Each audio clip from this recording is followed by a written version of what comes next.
Trust me, I tried. I wanted to live a normal life,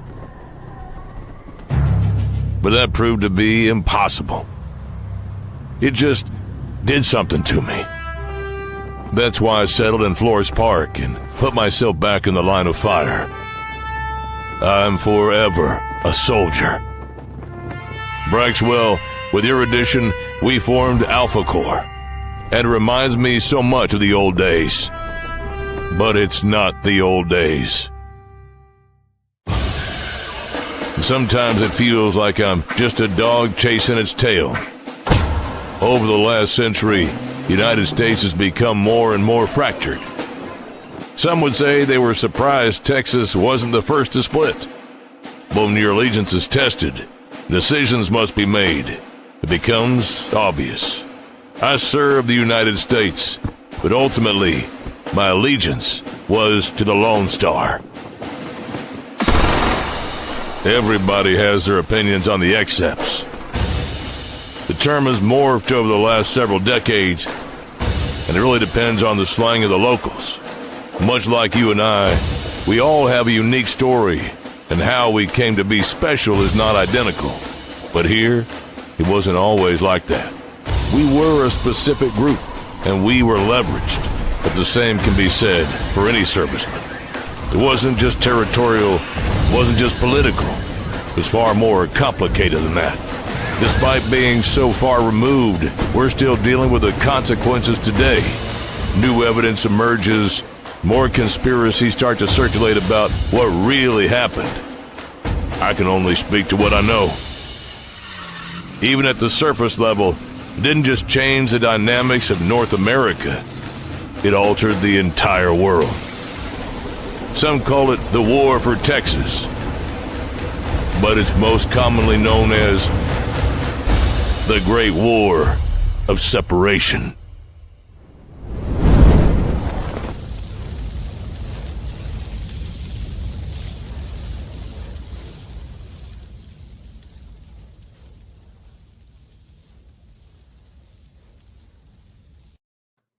What's up, everybody? I hope you are all doing well. It is Wednesday, and as always, we are live with Rip and the Silverback this week, of course, on my channel.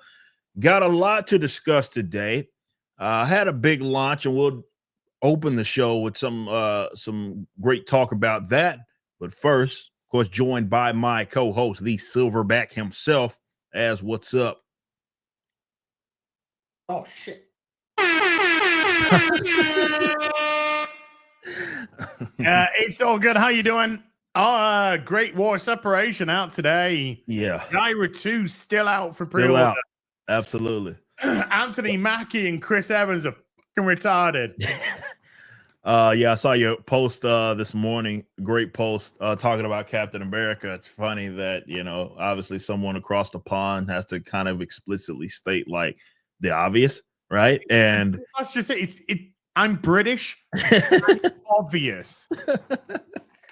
How can people in your own country not get it? Not people in your own country, because that actually doesn't give credit to the people in the country, because I think they do get it.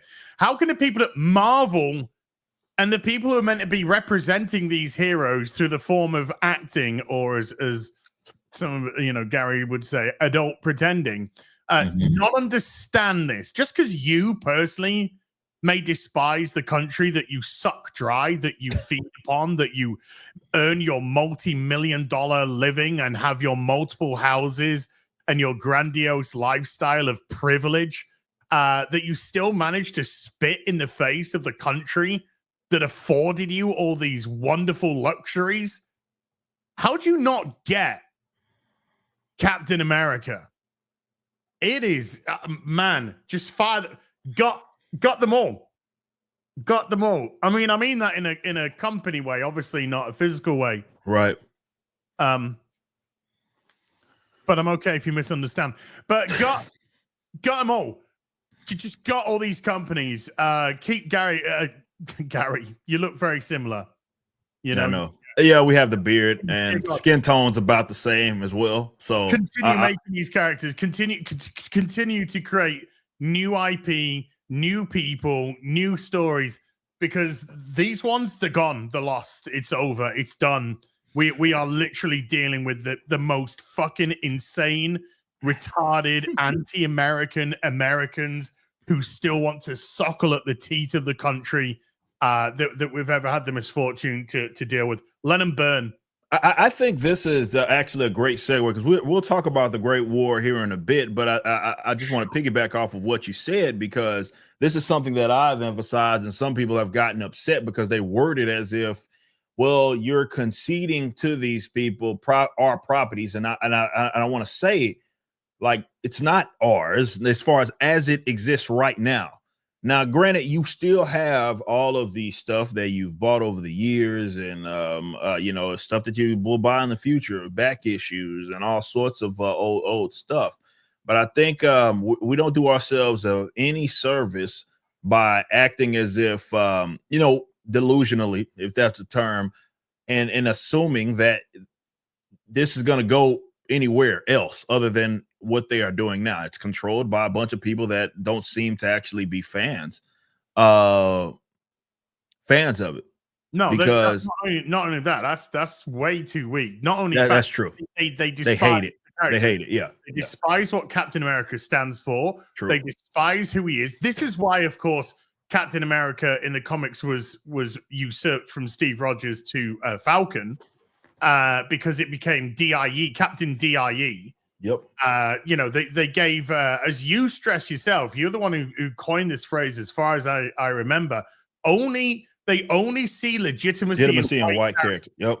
And so they believe, these white liberal fucktards who run these companies think that they're being the great white saviors, that they love to hold themselves in that position. They look down at the lonely black and they say, hey, look what we have given you, you poor feeble minority. We hath given you the white man. You have taken the white man mantle. That's what these fucking liberals are. They're as racist as the fucking day is long. They are as tone deaf and as unself-aware as the day is long. And that's all it is. So they never mind, don't understand, don't get. They actively despise the heroes that they deal with, and that's why we don't have heroes anymore. That's why we just have these hideous villains masquerading in skin suits as these characters.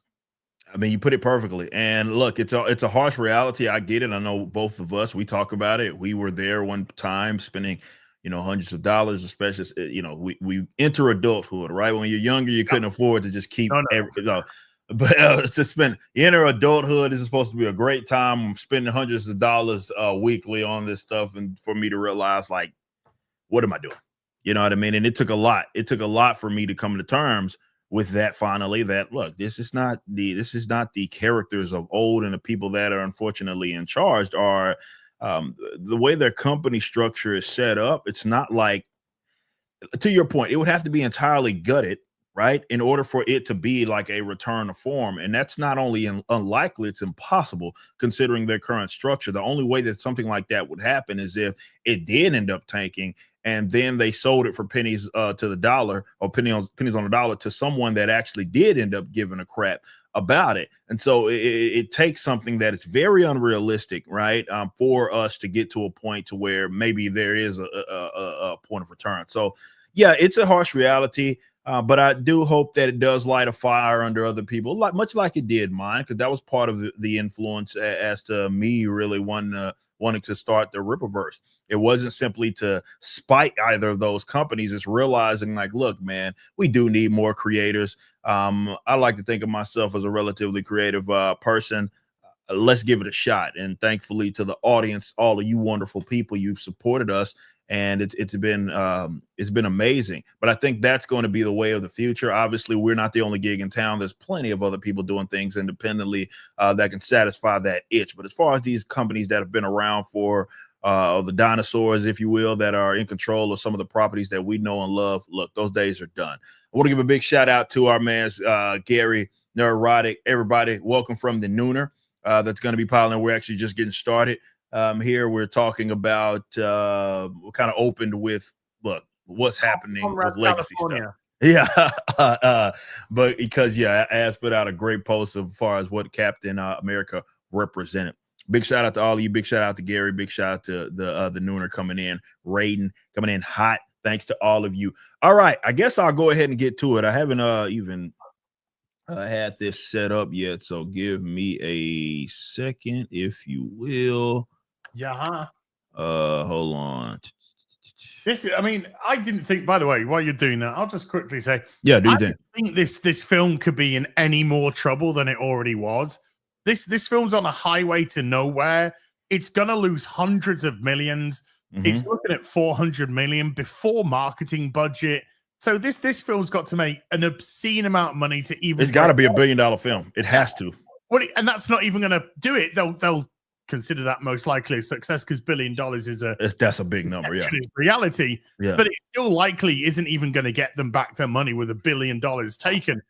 And now, just moments away, a couple of weeks away from release, you have the most tone deaf of comments, and you just have to think to yourself, if you ain't gonna care, why should any of your fucking audience?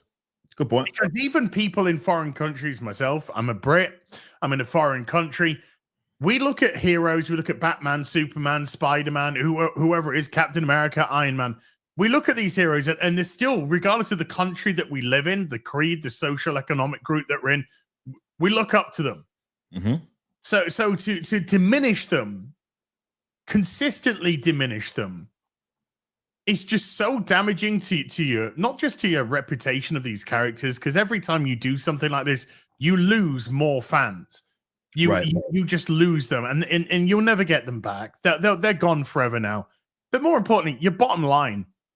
How on earth are you even giving these films an opportunity? You're not. It's mismanagement top to bottom. Like I love what you say there. And that, look, man, if they're not gonna care about it, then why should I? And look, man, people work hard for their money, right? They really do. And they're not owed just even because they supported a character in the past. You're not owed their money. Right. You're not obligated to it either. So, people are going to act accordingly. That said, we haven't talked about it yet, but obviously this morning, the Great War of Separation has officially launched. Launched this morning, over 50K. Already over 2,100. It's already over. I don't know if I refresh it. I don't think the cash has been updated yet. But yes, it is over 50K. Yes, there it is. Over 50K already. We're just getting started. So thanks to you all. Over 2,000 books sold. And I'm going to sell this really quick, if you don't mind, guys, because to me, and it's not really just to me. I mean, I'm just being honest. This is, for you guys that nerd out about the Rippaverse, this is our most important story to date. Change of pace, of course, very much a war story, as you guys see from some of the like the trailer, as well as you guys see in some of the example pages that we have, preview pages. It is very much a war story, but it's probably our most important story to date because it gives you a general landscape of what the Rippaverse is. As you all know, if you've got the cards like you should have, you've already known about the Great War of Separation. If you read ISOM 2, you would know about the Great War of Separation because it is mentioned in a conversation between ISOM and Gooding, right?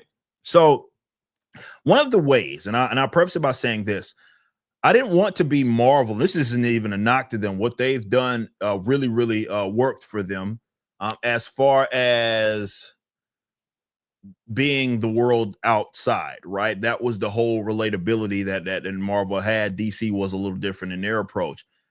What I wanted to do was give you guys a world that was very immersive, that could exist on its own, while it also had some things that you guys could see that would be like recognizable, right? So it gives us a lot of like opportunity there to have a little fun, a lot of fun actually. But there's not like, yeah, there may be Texas, like that's a thing in real life, but our Texas is not the Texas in the real life. Obviously, all of our characters being fictional as well. So our way of doing that was to have our North America, and really the entire world. It's different. There are some things that are really identifiable, but it's different. And this sets up, or shows you rather, some of the landscape of North America in the Rippaverse. It also is Brian Solari's origin story. Okay. So you're getting a lot there. This is a limited series. So there's going to be several issues that are coming out, but there will be a kind of a beginning and end there. So go grab it. Right now, you can get it for as little as $14. Now, as far as the story, it was I always the way that I've been wording this is that I outlined it, right? Chuck Dixon is the writer. And by outline, what I mean is that there are some things that I came up with that needed to happen, obviously, in this great war. I've named a lot of some of the territories and some of the major players that are in it.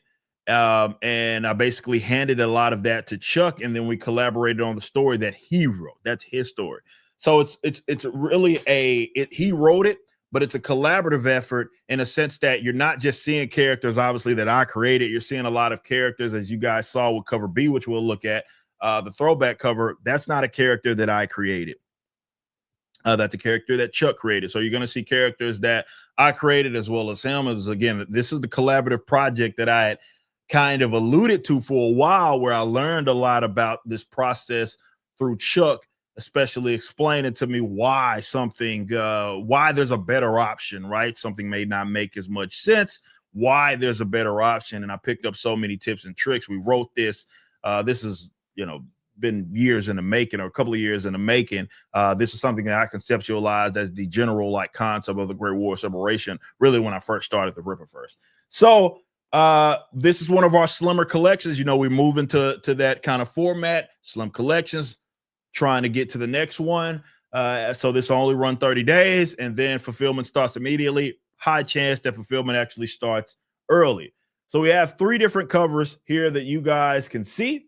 We have, of course, the main cover by Kane and White, or the cover A, which is limited in print.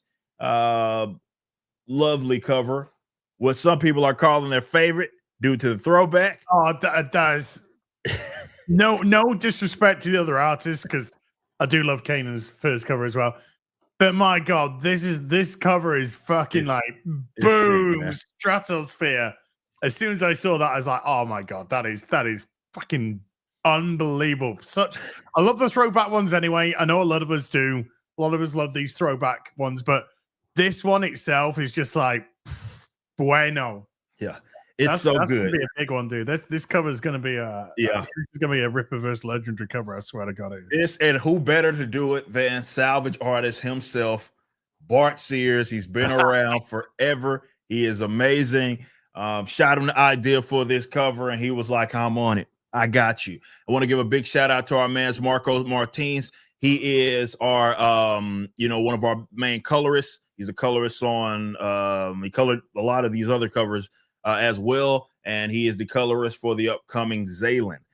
Awesome dude, awesome talent, and a shout out to our pre-press guys, collaborate, as well as the Saskas. Saskas help us a lot with some of the blurbs. I don't know if I've ever even said that publicly before, but a lot of the blurbs that you see on those throwback covers, the Saskas help do. So we want to give a big shout out to them as well. And yeah, throwback cover came out so sick. Shout out to our man's Bart Sears. We, of course, have our full and embossed cover here of a younger Brian.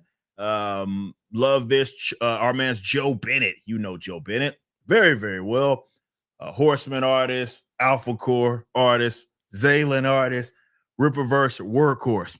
And I love how this turned out. Big shout out to Marco for the coloring as well. And if I don't like to say I have favorites, I'm a little biased, obviously, with this one. But my God, this cover by our man's Wagner, what a cover here. He also did a cover for Blood Ruth. You guys saw the full cover of Blood Ruth. It's the same artist. He'll be doing some sequential work for us as well. He's one of the best guys that I've had the opportunity of working with. This right here, this image just captures the sort of culture, and I love it so much. And that's what I tried to get him to do. And he did such a great job. Candace Hahn, who is the colorist for this project, for this for the first issue, is the colorist for this. She does these very, very vibrant sort of colors. You guys saw it in some of the preview pages.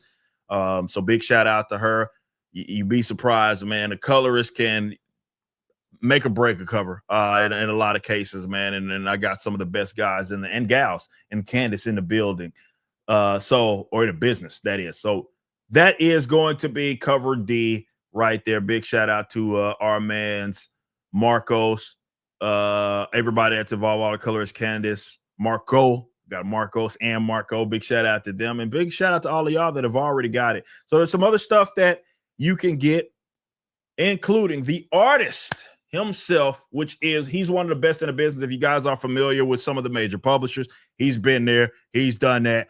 Jack Herbert is the artist for this limited series. He did he's done some covers for us before. He's done some Yaira stuff. He's done some posters that have not got released yet. And he's obviously done the Alpha Core cover with both Lillian and Ingrid Valdez. Love how his art turned out. Well, you're going to get an art book for him. The fans are really loving these art books. Oh, so we got the art. Yeah, we got the art of Jack Herbert. You'll see some of the line art from him, from some of his favorite covers that he's already done, as well as some of the Great War books as well. So go grab that. Of course, we always have our book packs, but we got a shirt, Young Brian shirt done by my man's Kanan White, and we also have a poster done by Kanan, which has some characters that a lot of y'all have been asking about who they are. Well, you have to get the book to find out. And look, I'm not going to sit up here and promise you that everything's going to be revealed in the first issue. This is a limited series, and there's going to be some stuff. Let me say this. The second book, issue number 2, you won't have to wait long for. We'll be starting that collection soon enough. That's the benefit of us having kind of this release format in the way that we do. We're releasing bigger books, but not every book needs to be like 112 pages like ISOM 2 was. So it gives us the opportunity to put out how many parts. It'll be at least, I believe, there's at least 4. There may be a 5th of it. It just depends on some stuff, but I can guarantee you there's going to be 4 of them. Okay. At minimum for the limited series. So yeah, go grab all that stuff. We have some catch-up packs for you guys that may be new to the Rippaverse, and this is going to be a jumping on point. We got a Chuck Dixon catch-up so you can see the books that he's got. He wrote for us. We also have the Solari catch-up pack. Brian Solari is one of our major players in the greater Rippaverse. So just get all the books. He appears in Yaira. He appears in ISOM. He appears in obviously Alpha Core and Horseman as well. So yeah, go grab those books. It's January. Mm-hmm. We're not even in February yet. Not yet. And we have Yaira 2 and the Great War of Separation up for pre-order in 1 month. Yep, in 1 month. And by the way, we did cross over that milestone of $250,000 for Yaira number 2. So I want to give a shout out to you guys. And this is how it's going to look, guys. Expect for us to have a lot of active collections and expect for us to always be fulfilling something. It's kind of how it's going to happen. Definitely after February, right? Which we have a lot of fulfillment probably happening in February, at least for maybe the Trinity. But we also have Blood Ruth, obviously, as well as some other stuff that we got cooking up. So statues are on the way, right? So yeah, February. Yeah, after February, man, it's gonna feel like, man, these guys got a lot going on. They got a lot going on because we do. This is the Rippaverse future. This is how we're going to be operating as a publisher. And if you want to know why I don't have a lot of time to stream often, this is why. because we're being productive here. We're getting to work, and I'm thankful for all of you guys that have been supportive of the Rippaverse. So January, we've had a lot of fun. This is probably going to be the last thing that drops in January, but a new month starts very soon, and there will be more stuff on the way. So, 2 books in 1 month. Yeah, Shit. Yeah, it's happening. Two It is new happening.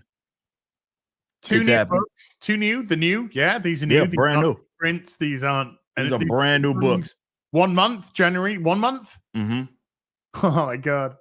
Yeah. If it was me, it would have been 7 years. Even though we have some, as you guys see, very good artists, very quality artists, very professional artists, and they stick to their deadlines that they give us. By the way, everybody can vouch for me that has worked for this company. I always ask each artist that I work with, I say, hey, what is your work rate in order for you to do your best possible job? For you, I want you to feel good about it. It's a Rippaverse property that you may be adapting, but I want you to feel good about it as a creator. So we don't want to rush you. And they let us know.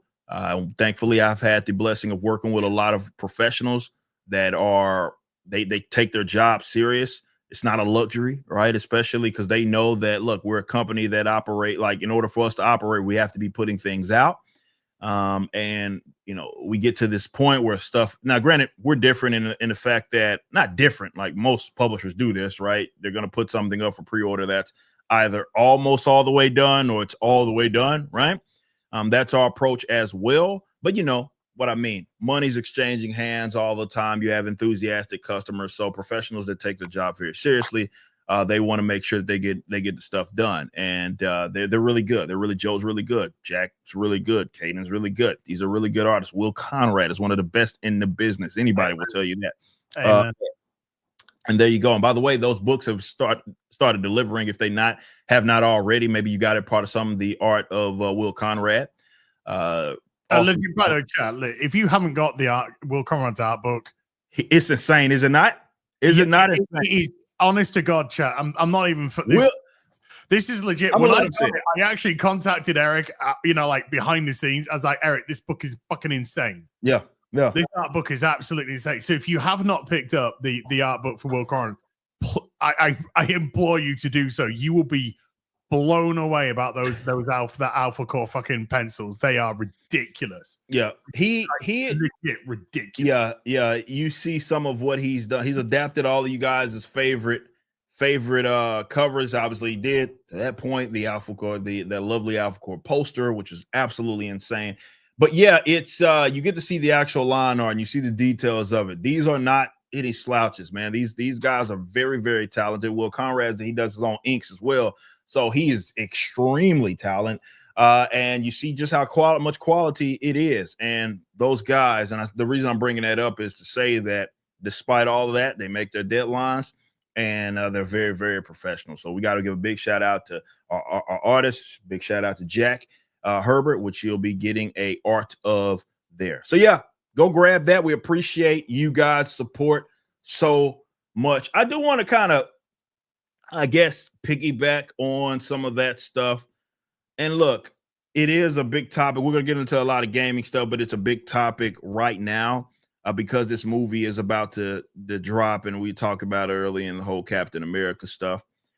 For me, in my position, it's very clear. It's y'all know how I felt about that era, all new, all different, and beyond. I didn't like. I was never. People knew I wasn't a fan. This is before, way before I started Rippaverse. Because it was shit. Never a fan. But yeah, it has been interesting to see this whole Captain America conversation start to happen. And we've been weeks going into the actual release of this movie, and obviously you guys know we got Mackie, who is playing Falcon, well, now Captain America, using that in quotes. But California, he said that basically Captain America is not about America, which is an interesting take there, to say the least.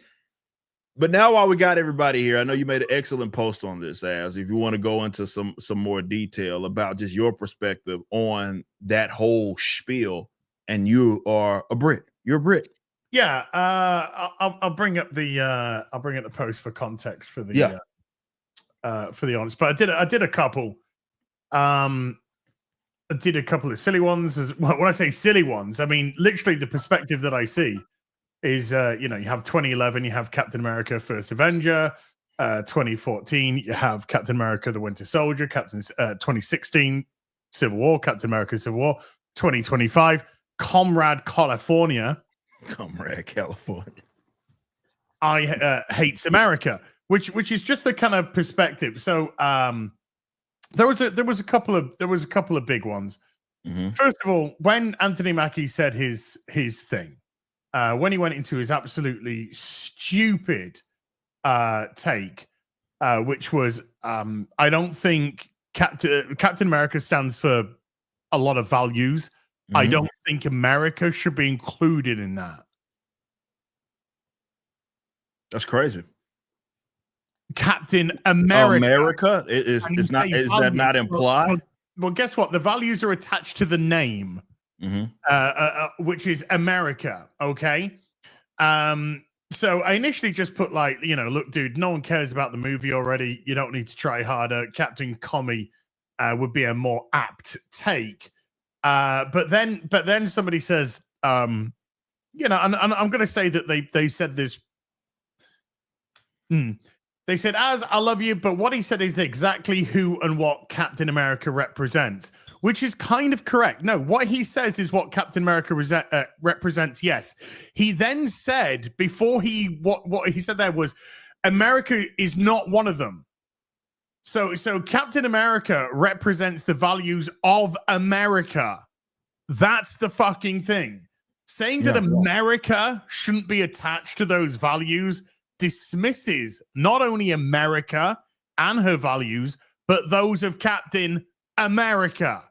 Captain America is a role model for the citizens of America to look up to and emulate. So yes, the American question is exceedingly important in that. And then this morning, Chris Evans had said something fucking retarded as well.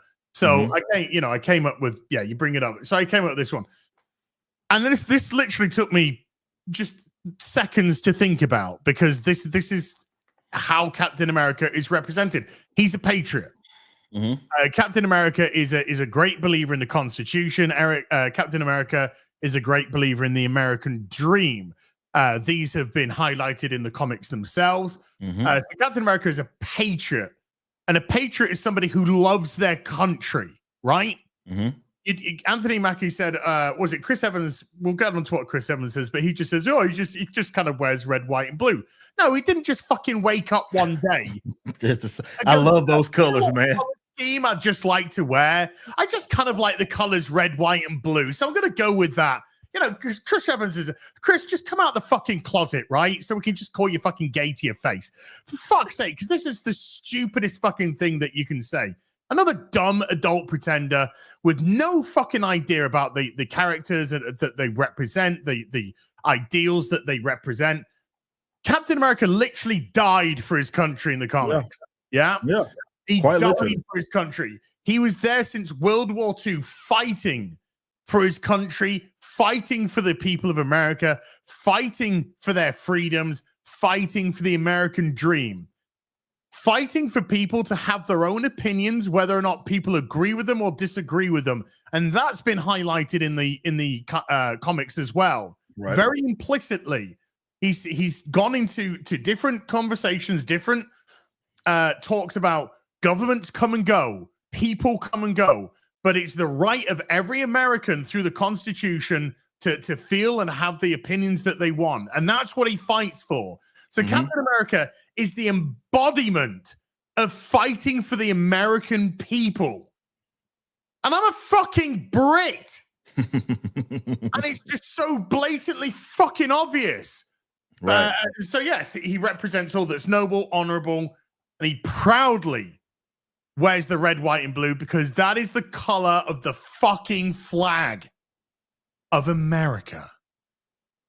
So yeah, Marvel Studios, they are just so fucking lost, because when you have people who legitimately despise these characters, despise their country, despise what they stand for, despise heroicism, and they are the ones who are actively in charge of creating the content for them, and you wonder why your whole fucking universe, Star Wars, Star Trek, Doctor Who, blah, blah, blah, why all of them are in the fucking shithole.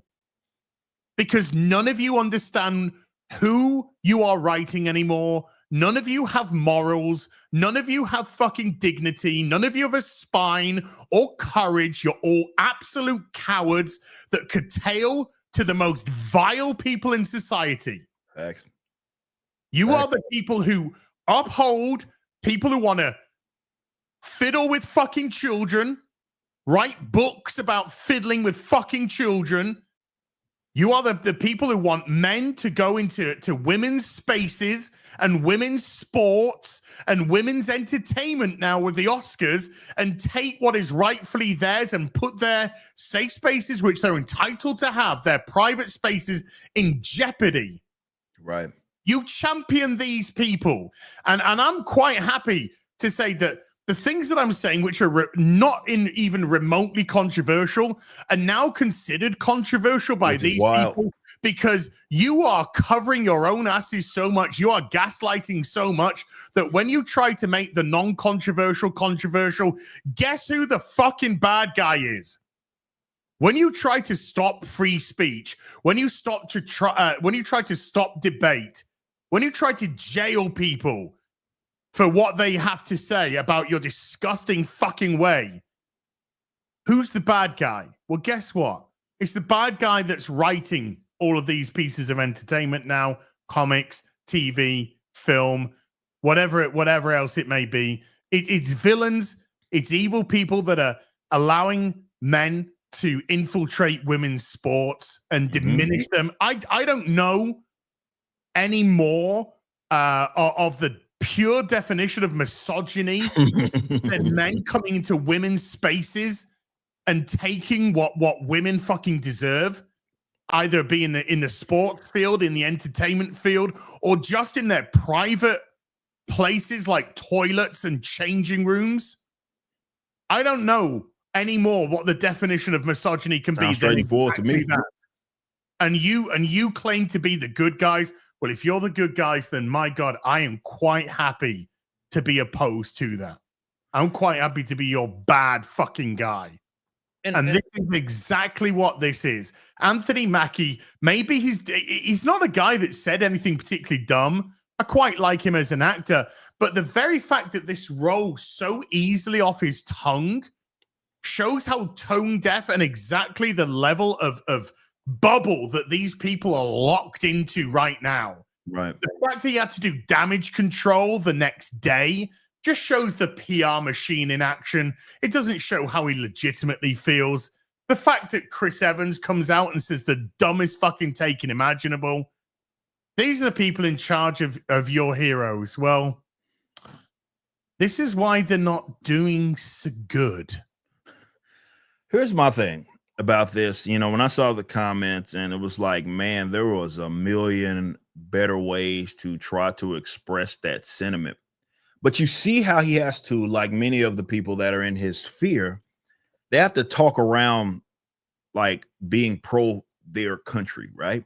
Which is bizarre, right? It really is bizarre. It shows how far we've gone to where, you know, because I feel like patriotism with racism. They conflate nationalism with racism. That's what they're doing. Right. And that's exactly what they want to do. It's fucking Marxism, commie bullshit 101. Fair enough. Don't be proud of your country, hate your country. Let fucking government tell you that your country is poopy pants, but we'll look after you.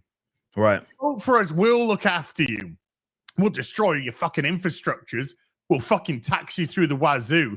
But we're doing what's right for you. Yeah.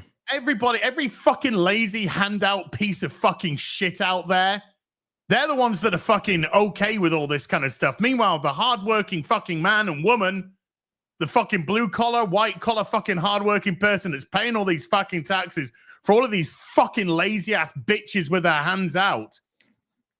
Facts. That ain't fucking communism. That's fucking bone idleness. That's laziness. Daddy, look after me. I'm too fucking lazy to do it. There's no jobs. Yeah, there's a fucking job if you get off your ass. True. But you don't fucking want to. Nope. So when you become reliant on fucking state because you are fucking bone idle, this is what you'll get. Yep. You got a bunch of people. I mean, imagine that. For some reason, like being pro your country, yet acting as Captain America, or you're trying to get us to believe that you are.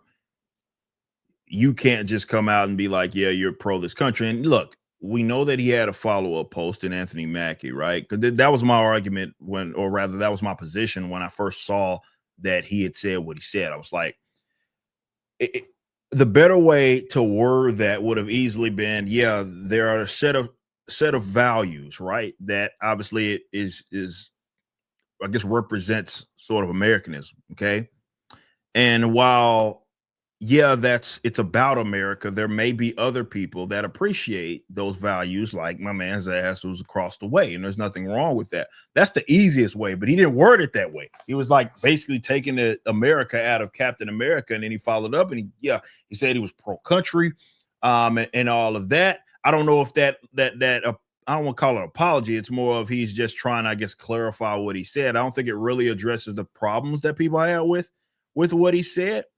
Or how it's not even how he said it. It's more or less what was actually stated. But yeah, man, you got a movie coming out. And I get it. You know, people are gonna twist and turn and say you said things that you didn't. People deal with that. Definitely, if you're a public figure, you're gonna have to deal with that. But man, there were a lot of better ways to for sure try to echo that sentiment. You can simply say, the values that he mentioned, you could say these are the values of Captain America. These are the values that he represents and he represents for his country. I think, because he was in Italy when he did this, I think these are values that we can all aspire to. Bingo. That would have been the easier way to say it. He just said, I don't think America. Yeah. I don't think values of Captain America should be in it. Now, just dumb stupidity, and it was stupidity that involved getting the fucking spin doctors onto it and go, oh, Jesus Christ. Okay, Anthony, we're going to have to put out a statement and da, da, da. And it's just so easy, because if that is the way that your mind is orientated when you're doing a hero, you're looking at the heroicism, you're looking at the values of that hero. If your mind is orientated in that and you are understanding those values, then it rolls off the tongue easily. But when you see what you said, and that is the thing that rolls off the tongue so easily, then it shows that you don't actually have those values attached to your country. It's not the way that you look at your country. It's not the way you look at this guy as a representative of your country. Right. No, you put that perfectly. That's why he said it. I mean, and that's why he had to, basically that whole statement is just him walking around basically being pro-America. And I know that is a more bizarre thing, or position to have when you're playing Captain America, or even just existing in America. A lot of things have shifted over the last decade, and that's to the left's credit. They were very effective in their propaganda to get people to despise their country, right? And they've a lot of people out there, and you talked about it earlier. They unfortunately will conflate anything that is pro-country, pro your territory, as these negative terms. They associate it with these negative sort of concepts, right? And that's why he has to try to walk around eggshells, or rather just completely talk about removing the America from Captain America, because that's that demographic that he's appealing to. I got a question, Eric. Yeah. Can I insert this question to you, please? Yeah. If these people who clearly despise their country, they display it in their material, that they present, they display in their heroes that they write. If the country, America, if your country is so abhorrent, then why are there millions upon millions of people trying to get into it every fucking day for a better life? Which is always hilarious to me. You have people that will they will come in the country as, and then they will you'll have these fools have the nerve to like display the flag of the country that they left. Yeah. What the fuck is that? We're coming to your we're leaving. The flag that we're waving, we are fucking leaving this country because we're going to another one with a better way of life. Coming to our disgusting country, we'll give you a better fly your flag proud. You know, the country that you fucking don't want to go back to with a It doesn't make sense. Something does. It's not quite twigging.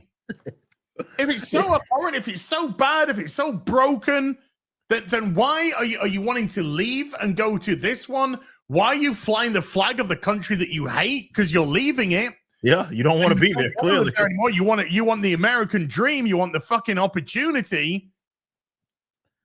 It's a logical, bro. Can somebody explain that to me, please? And look, this is an entirely cool. This is what I love about this concept, right? And I say this obviously as a as a libertarian, right? Being pro your country is nothing negative about that because it's not being pro government, right? You talked about it earlier. A lot of the government, definitely the officials that are in there now, hate America. Yeah, they absolutely despise it. So yeah, like that being valuing, let's say, the place that you are at and its sort of cultural set of set of values, set of ethics that you guys have and this set of shared ethics. There's nothing inherently wrong with that, but these concepts of they've been so effective. Marxist professors, socialists, and I repeat myself because for a very long time throughout the course of human history, those terms socialists and communists, they were used interchangeably, right? They meant the same exact thing. But you got a lot of people that despise even the actual concepts of what this country, right, is supposed to represent, like of freedom, right? Like of actual liberty. They don't like those concepts. They associate them negatively, right? Because it also comes with a set of responsibility. And that's very much a part of, American culture as the other general concepts. Because in order to have liberty, you must have responsibility, not just in general, but to yourself. Right? But now they're trying to again confuse people between the difference between immigration and controlled immigration. Because controlled immigration works. America has been built on immigrants coming into the country. Superman is the ultimate immigrant, FYI. That's through controlled immigration. When you have controlled immigration and it goes through the process and you're bringing people of value to your country, then your country can get stronger. Uncontrolled, unchecked immigration, it sees people just flying across the border. You don't have the resources to cope. So what happens? It becomes more of a burden on the taxpayer. So when it becomes more of a burden on the taxpayer, what happens then? People are working harder. Their standard of living goes down because the price is going up. Fuel goes up. Cost of living goes up. Housing goes up. And the burden just goes on the taxpayer over and over again. So you literally have a group of people just working for the system of taxation. That's what you get when it's uncontrolled, unsustainable. You don't have the fucking infrastructure to house these people. You don't have the resources to feed these people. And the vast majority aren't even contributing. And so more taxpayer money goes to look after them. That's why you have controlled immigration. Right. Nobody's saying immigration is bad. Nobody's going for segregation. People are wanting to make sure that it is done in a controlled manner, bringing people in that can actually benefit your country. Become a value. And also, that's a part of the assimilation aspect of it, right? Like they value, like we're talking about Captain America right now, the values that are associated with being an American, right? These are not governmental like values, right? These are strictly culture, right? And you get less conflict like this. And this is something that I'm always arguing. You guys that watch me over at Blaze always talk about this and bring this point up, even as especially as a libertarian. I'm always bringing this point up with like talking about immigration and the morality and everything that's associated with it. I despise and rather detest, let's say, these kumbaya type of coexist. We want everybody. And yeah, you talk about some of the economic burden of all of that situation, but I would say cultural as well. Because what happens as when you have a country or a geographical area that has all these people that may share these sort of values, right? Whether it's like truth, justice, Well, liberty. they assimilate into the culture of the country, which is exactly what you want. Exactly. That's why I But said you need it controlled and it needs to be value add. right. So what happens when you do just flood a bunch of people who care more about their own way, right? And might have an antithetical way of living. I would argue that, yeah, they have a lot of people have and it's antithetical, right? Like they despise these concepts of, again, freedom and such, right? So you are, and the government's setting people up for failure here. You're incentivizing conflict there, right? And you're making it harder for the citizens that are here, right? This is what's so important. It doesn't matter if we were living in a completely anarchist spot. That is that like geographical area is fucked if you have a set of shared values, right? And then you import a bunch of motherfuckers who act antithetical to it, right? They act diametrically opposed to whatever it is that you value in terms of your cultural structure, right? And this is why I think government is especially evil, because it's going to be the citizenry that has to deal with that conflict when it does inevitably blow up, as we've seen it happen, both economically and, like, you know, even physically in some cases, because you're bringing in people that they're just culturally incompatible. Like they can't exist among one another, not peacefully. This is why, like, I'm not pro, and people should watch my video where I talk about like the history of Malcolm X and I talk about all this sort of stuff. Not to get too political here, but I do go into like the sort of cultural aspect of like why, while forced segregation is obviously bad, forced integration is also bad, right? Because there's no assimilation there and you're creating conflict, right? It's not inherently, the term integration is not inherently a positive thing, especially when you do it on those likes where you have people that are culturally incompatible plexing with one another. But the point is that a lot of those people who they were born and raised in these countries have infiltrated basically every medium of not just entertainment, but education, right? And they have pumped the brains of all of these people to hate the place that they were born and raised in, and hate the values, right, that are, I guess, that geographical area stands for, right? It sucks. It sucks, but there's a lot of like conditioning that's happened there, and you talk to these young people, a lot of these young folks absolutely hate America. They don't even know why, but it worked, right? And what's the solution? Always, right, to bring this whole thing back home to all of these problems that supposedly plague this country or living in this country. Give the government more power, give them more money, they'll fix it, they'll resolve it. Even though they created the problem, they'll fix it. So, yeah. To talk about some of the economics, government's interest to fix problems. They don't exist to keep the problems so that they can be voted back in to sort the problems, which they'll never fix and most likely create themselves. Yes. What incentive would you have to vote for a guy that actually was going to be like, hey, yeah, I'm going to be here, 2 years tops. I'm going to get my shit done. We're going to solve the problems and I'm out. Right.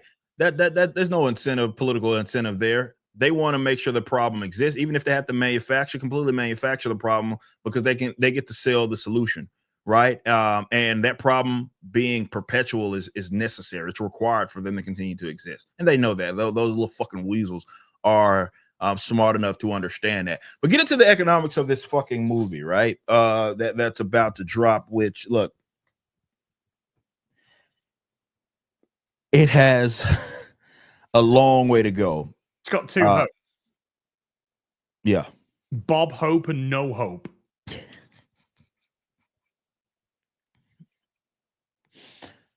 this movie has to make a lot of money, guys, in order for it to break even. So even if it does, even if that number's big, let's say if it comes out they make $700 million, it's not enough. It's nowhere near enough. It's not enough. It's over 400 million as is. Ad marketing. We're looking at most likely looking at about 1.2 billion to even break even. Right. Somewhere along that, it's obscene. So even 700,000, it's a failure. It's a massive and mitigated failure. You saw that the mainstream media, they're trying to spin it, bro. They're already getting ahead of it. This film's got a budget of 180 million. That's a lot. That's Which a lot. one? The first one they made? Yeah, maybe they're talking about the first one. The first one had $180 million.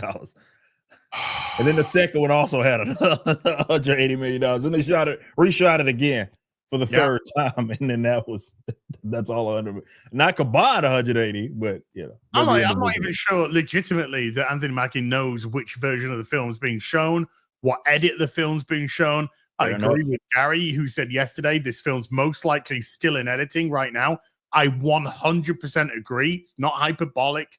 I absolutely agree that they're going to try to polish it like as much as they realistically can. I mean, that's all I guess they can do, to be fair, at this point, because man, it's a concept that I don't think a lot of people were going to be a fan of anyway. It's just not Cap. You should have kept him Falcon, and if you really wanted to do a movie based on him, whatever. But this whole thing is not going to fly. Well, to be fair, it didn't fly well in the comics either. It didn't fly well there. And I don't think it's sure you're going to have those that are going to pretend like this is the best thing since sliced bread because of the cultural statement that they believe that it's making, right? All Black Captain America. So that for sure is going to be something that they lead with. And of course, anybody that has a problem with it is a racist. That's what they're going to call you, right? What does he stand for?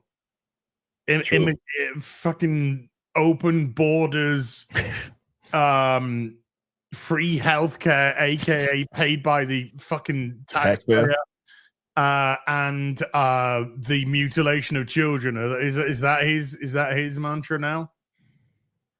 I don't know, man. But it will be interesting to see like how I would like to know, and I'm pretty sure we'll be able to tell. Just curious, not like, oh well, I have to know. I'm not dying. Like it's not like I'm gonna be lining up to go see this movie anyway. But as far as like what aspects were reshot, like was it reshot to come to a different conclusion? Because I like to think and maybe I'm giving these guys a little too much credit, that they see kind of the cultural swing pendulum, right? And where it's at, and that it's kind of starting to swing back. So they could have went that, full social nonsense and then decided that they were going to walk that back to make it a little more neutral and like its overall theme. Do we think that's what the reshoots were there to do? Well, from what I've been informed from Little Peeps, the first movie internally, this isn't even pre-screenings. Internally, people just like fuck. That's why it got reshot, and then it got reshot, and then the internal screenings. So these are just the people at Marvel saw the second one and were like, fuck. And so they ended up having to do more reshoots to try and fix, and they're not even happy with what they have. It's the best we've got. That's the kind of thing that's coming out now. It's the best we got. That's interesting. Yeah, I wonder if it's like just general story beats, action scenes, trying to improve upon those the best they realistically can, or if it has anything to do with, like I say, the overall theme of the actual movie, and them just realizing, like, look, guys, this is just not the time for it. And Disney's laid some eggs going that route. It didn't work for the Marvels, right? At all, especially didn't work for the Eternals. So, and maybe I am being way too fair to these or kind to these people there, and thinking that, okay, maybe they woke up and smelled the coffee, and sure, of course, they still have their political or social political leanings, But they realize that in order for this movie to get the best reception that it's going to possibly get, they have to be neutral on a lot of those issues, man. They can't be so front facing with a lot of that stuff. And to be fair, Mackie saying what he said, and yeah, he kind of tried to walk it back. Doesn't help. It doesn't assist there anyway. Damage is done. Yeah, that's true. So it'll be interesting. It's going to be very interesting to see where that lands financially. I think it's just something to, if nothing else, because like guys like myself who are already checked out on a lot of that, I'm always curious about the economics of it all, like and seeing kind of what that does to Disney financially, and really the comic book industry and comic book movies like in general. I think is a very intriguing thing because it impacts everybody that also is working in the industry like myself. There. So it's not one that I'm gonna just be getting irate. Maybe if this was like five years ago, yeah, I'd be like, oh, this is I don't like what they did with the character, this and that. And now I'm like, well, I got the reverse. They're gonna do whatever they're gonna do, whatever. But economically, it's also a lesson as well, right? To be fair to anybody that aspires to be great and do things on their own, you're seeing examples of just not how to handle certain things, and yeah, I guess that's the approach. So I want to move on to some other stuff because there's a lot that's been happening in gaming. By the way, yeah. Are you gonna say anything about BioWare? By the way, BioWare I've restructured. Restructured. Let's start there because I was gonna go. It's funny, you can kind of just pick some of these different companies and they're all kind of dealing with some of the same problems. But yeah, BioWare, since we last had our show, they closed down was it a studio? Well, we'll get to Ubisoft stuff. Ubisoft has closed down 2 now. We'll get to the Ubisoft stuff. But yeah, so you have like this restructuring going on with BioWare. What does that spell, or what do you think that spells for them in the future? Well, the restructuring is they've got rid of people, a lot of people. Now, sure, when games are over, they tend to cut a lot of the development team. We know that. That's inevitable, right? They've announced that Dragon Age: The Veilguard's done. That's it. It's done. There's what was the truth? Was there any truth? I saw some reports that something like it came directly from EA that it underperformed by 50%. What do you know where that statement came from? All I know is that they said that it is financially underperformed, and about 1.5 million people saw the game. Now, what see the game means is very ambiguous because the game was on Xbox Pass. So anyone that has the Xbox Pass, which is a decent amount of people, aren't buying the game. Yeah, it doesn't help them out. Part of their fee. We know that it performed less in terms of sales than Star Wars Outlaws, which sold around about 800,000 copies. So this is a game that sold way less than 1 million copies, performed financially not as expected. 1.5 million people seen it, which meant even people on Game Pass didn't give a flying fuck either. They've now restructured the company, which means they've got rid of a shit ton of people. Mark Kearns is saying that he's hearing that there's essentially less than about 100 people left at BioWare now. They brought in some of the Mass Effect old guard to try and save Mass Effect, by the sounds of it. Now, smart move. What does that mean in 2025? Just because, you can bring back the people, but if you as a company, your attitude is not. Yeah, you got to adjust with that as well, for sure. If they are there playing with stupid politics like every other fucking game is doing now, then it's going to be dead anyway. Right. Or as dead as a Mass Effect can be. And Mass Effect is it. That's it for them. N7, a lot of people still love themselves some N7, some Shepard. But if this is absolutely last chance saloon. This game fails, BioWare's done. They're cooked. If Mass Effect, and we talked about that before, if Mass Effect doesn't perform well, they're done because they don't have anything. So this is what he's saying, and shout out to the chatter here. It says EA shareholder thing said it assumed that they would have over 3 million players, and it was closer to 1.5. and EA's soccer game FIFA, and I can go on a rant. You guys see me play the living hell out of that over the last 10 years. I could tell you why FIFA is in the position that it is in. But yeah, that's where the whole 50%, because I didn't, and I probably should have done that before the show. I didn't like go into detail about that. But I did see that floating around that people were talking about basically an underperformance of 50% according to, I guess, their own standards. There's no way that they I can't remember what budget roughly it was for Dragon Age, but either way. I don't think there's been one officially announced. Okay. But it has to be over 100 million. I don't think there's any doubt about that. Yeah. But let's say 100. Let's just be generous and say between 100 to 150 million, which means you got to sell over 3 million units, probably 3.5 million units to break even. Just to make your money back. And this was seen. Like I said, that doesn't mean actually guys actually bought it from any store platform. That is not 1.5 million sales, folks. So that is. It's a turkey, and having played it, same here. To see why.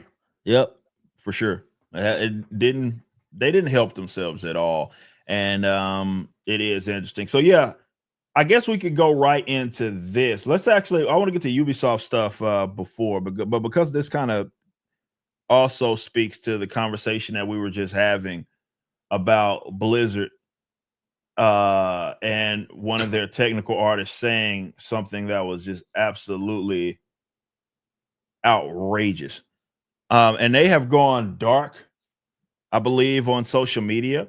But for you guys, I don't think we got word of that yet. Are they fired? They should be fired with immediate effect. You're not wrong. Immediate effect. This isn't even something to contemplate. This person gets brought in the office and fired with immediate effect and marched out of the building. With security. Yes. That You're is not what wrong. happens. If they are still at the company, and we all know Blizzard's a piece of fucking shit with a bunch of fucking activist twats who work there, it's all lost. The whole Western gaming industry is lost. Blizzard is fucking ground zero. Activision is ground zero for a lot of this fucking dog shit. Yeah. But if that person isn't fired with immediate effect, then I guess you can violence against whoever you want now, eh? So yeah, this guy is a dickhead. Technical artist for Blizzard, okay? And he recently posted on Facebook, "Kill your local MAGA." For you guys that can't see it. Interesting thing to say, to say the least. Now I do want to read this real quick because Mark also brought up this. I guess this was leaked out of what is a company. Looks like, is this Slack? Maybe. I'm assuming, but it says, given the headlines around diversity, and this is the president, right? Yeah, Activision president says, given the headlines around diversity, equity, and inclusion, DEI programs in the workplace, it's no surprise that questions have come about the future looks like in Activision and whether our focus and priorities around DEI shift. To be clear, this work continues to be extremely important in everything that we do. It's important to our games, our culture, and who we are as a company. Our inclusive growth team, sounds like a bunch of fake jobs, has made great strides in helping us. That's why it sounds like it, Eric. It sounds like it because it is. It's fake jobs. Says great strides in helping us weave inclusivity in all aspects of business. Our strategy here remains focused on enhancing experience of all employees, providing exceptional experience to players globally, and providing accessible opportunities to those interacting with our company and brand. So basically, the president doubled down on DEI. So for you guys that still are purchasing active, you can do that whatever you may. I'm not telling you don't buy their stuff. I'm just relaying information. Don't buy their shit. Don't buy their shit. It's a dog shit company with dog shit people that make dog shit games now. But hope that helped. And look, I'm not going to sit up here and say that Rob here fostered this, right? Fostered a guy saying kill your own MAGA. I'm not saying that at all. What I am saying is, does it sound like their priority is ridding themselves of a lot of this garbage? And I'm not saying that DEI equals kill your local MAGA, though there may be a lot of crossover there for people that would say that. Crossover. I think the two go hand in hand. Yeah. There's a lot of crossover there for sure. Yeah. But imagine that as that you have a technical artist that works for your company that says kill half of the voting population. Over half, technically, because they got the popular vote. So I've told you. They get called to the office and they get fired with immediate effect, and then they get marched out the building by security for saying one of the most retarded fucking things. Likelihood is fucking Kyle here is going to get a promotion because it's Blizzard. That's the fucking sad thing. But anybody should with immediate effect. Anybody that says that, if anybody says go kill a Republican, go kill a Democrat. A Democrat for that matter. Yeah, it wouldn't matter. It wouldn't matter. Or go kill anyone that says that, immediately fired. Yeah. Wouldn't matter if it was the opposite side. That's a stupid thing to say. If you are a representative of the company for a start, regardless of whether or not you want to hide behind this is a personal account, this is my own fucking feelings. Even if it's that, it doesn't matter. It doesn't matter because as an employee, I see that and you are not fit to work. Yeah, you those are not the type of people that you want. Look, you have your opinions, but that goes well beyond just having an opinion, right? Right? That's advocating for violence for half of the voting population is a fucking problem. But yeah, that'll be interesting because I haven't got word. I don't think we've got reports yet. So I'm sorry if there has been reports on this that he has been let go. But to my knowledge, he has not been canned as of us doing the show. Which is absolutely disgraceful. It is. I'm not saying I'm not being antagonistic. I'm not doing cancel culture. There's anybody that calls for the deaths. What? Okay, take MAGA and let's put Jews. Oh man, okay? That person, they would have been. Let's take MAGA and let's put blacks. Yeah. Let's take MAGA. Let's put gay. We wouldn't even be having this discussion. They would have been long gone. Wouldn't. Yeah, that's a great point. Fantastic point. So this person is fired with immediate effect, or Activision/Blizzard Entertainment are actively saying that this point is fine. It is fine for you to call upon the deaths of 78, 79 million people. That's fine. That's our own standpoint. And it's a call to action too. Like he's telling other people to act this out. Like that's I wouldn't even say borderline terrorism. Like that's pretty. You're gonna knock on the door with the FBI. You think when you say some crazy shit like that? I'd have the knock. I'd have fucking lesbian nana at my door. Yeah, you would for sure. With a pepper spray. That's why I'm wearing the glasses today. God, you know, I might say a few things today, so I might get pepper sprayed when I open my front door. But that is the qualifier now, Eric. The qualifier is take out MAGA and put that. Yeah. Put whatever other political hotbed it may be, and just watch as they are not just immediately fired, but the amount of posts by colleagues on social media talk about how abhorrent, how disgusting, how bigoted, how blah blah blah this is. Right. But Blizzard is saying this is absolutely acceptable. And if Blizzard is saying that this is absolutely acceptable because they haven't fired this absolutely dumb fuck, then don't support Blizzard, don't support Activision, don't purchase their products because they have no fucking respect for you. None. You bring up a great point. I mean, look, again, we're not just talking about mere opinions on a political person that you like or dislike. this son of a gun said, "Kill your local mafia." That's great. That's a wild thing to say. That is wild.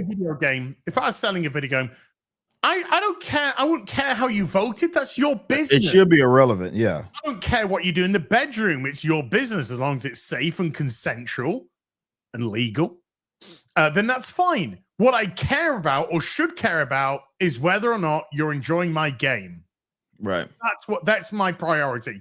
And if one of my employees was to be so stupid as to say, kill your local, like, let's just twist it again, kill your local Republican, kill your local Democrat, right? If any of my employees was so stupid to say that, I wouldn't have any hesitation than to remove them from my company and probably issue a statement that says this does not reflect.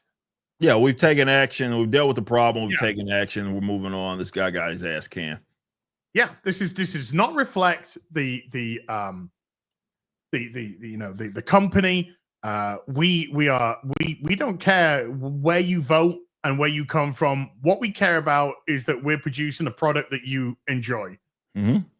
And so this person has been removed immediately from our company. So yeah, it's not me being an arsehole or antagonistic by saying don't support Activision, don't support Blizzard, because they don't give a fuck about you. DEI programs are death anyway, but that's just by the by.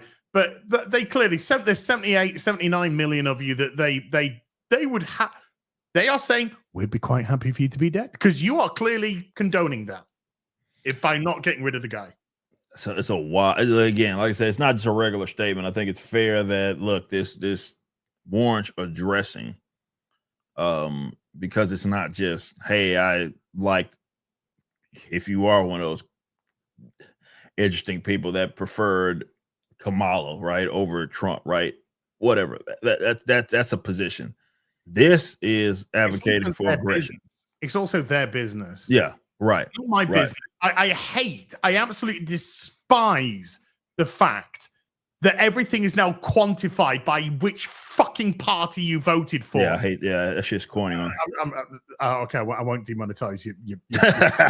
I don't know a more boring, reprehensible piece of fucking shit than fucking politicians.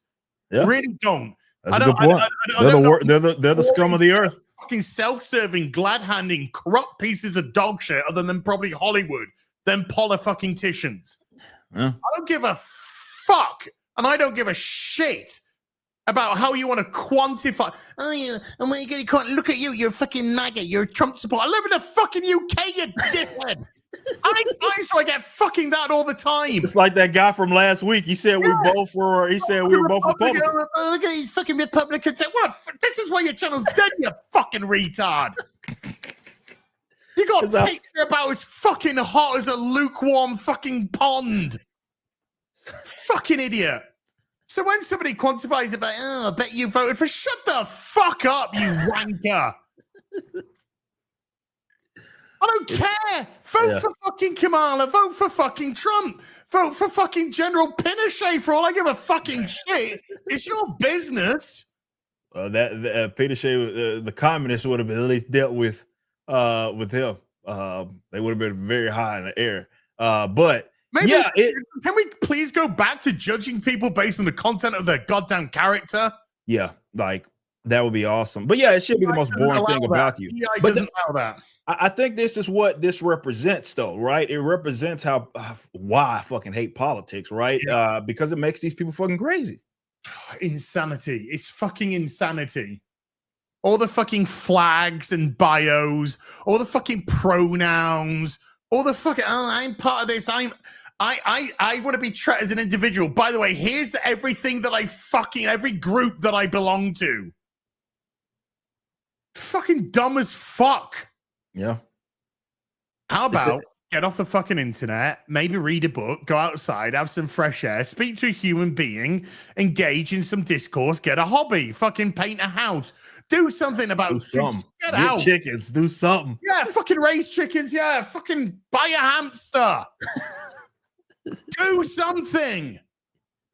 Because the internet is fucking destroying your brain. It is, man. It makes these fucking people crazy, man. It's to the point. Not cut out for this, sir. And this is the thing, man. Not at all. But like, this is like, even with our company, right? Like, you got people that get irate at us because our policy is leave the shit at the door, right? And because I guess they wanted us to swing like the complete opposite way, right? And use our company to like as a vehicle for that.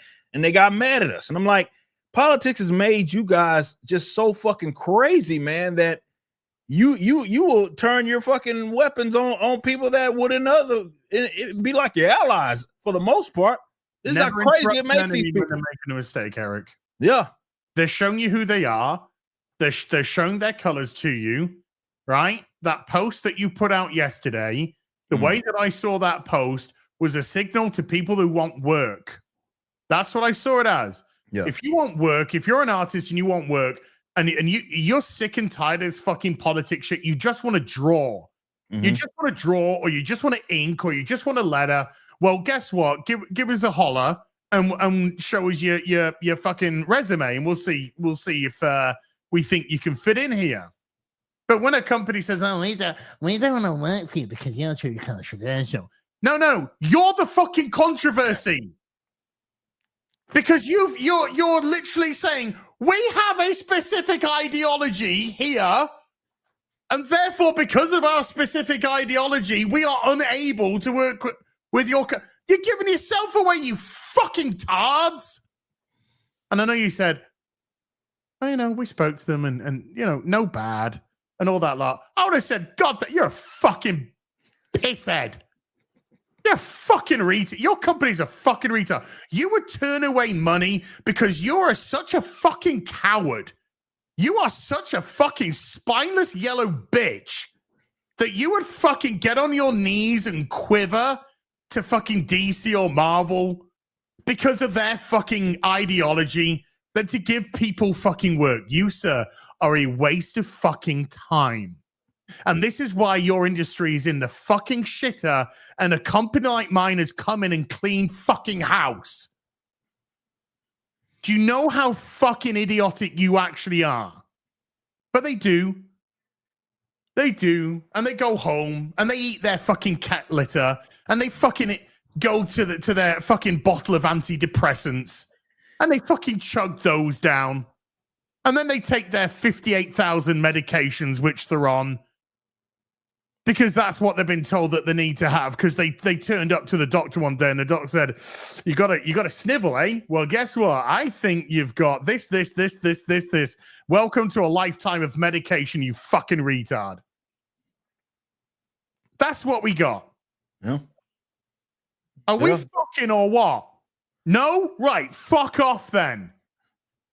And if you're an artist out there and you want to get into the biz, or you are an established artist and you just want work because, you got bills to pay and a family to feed and you love what you do, well, give us a holler.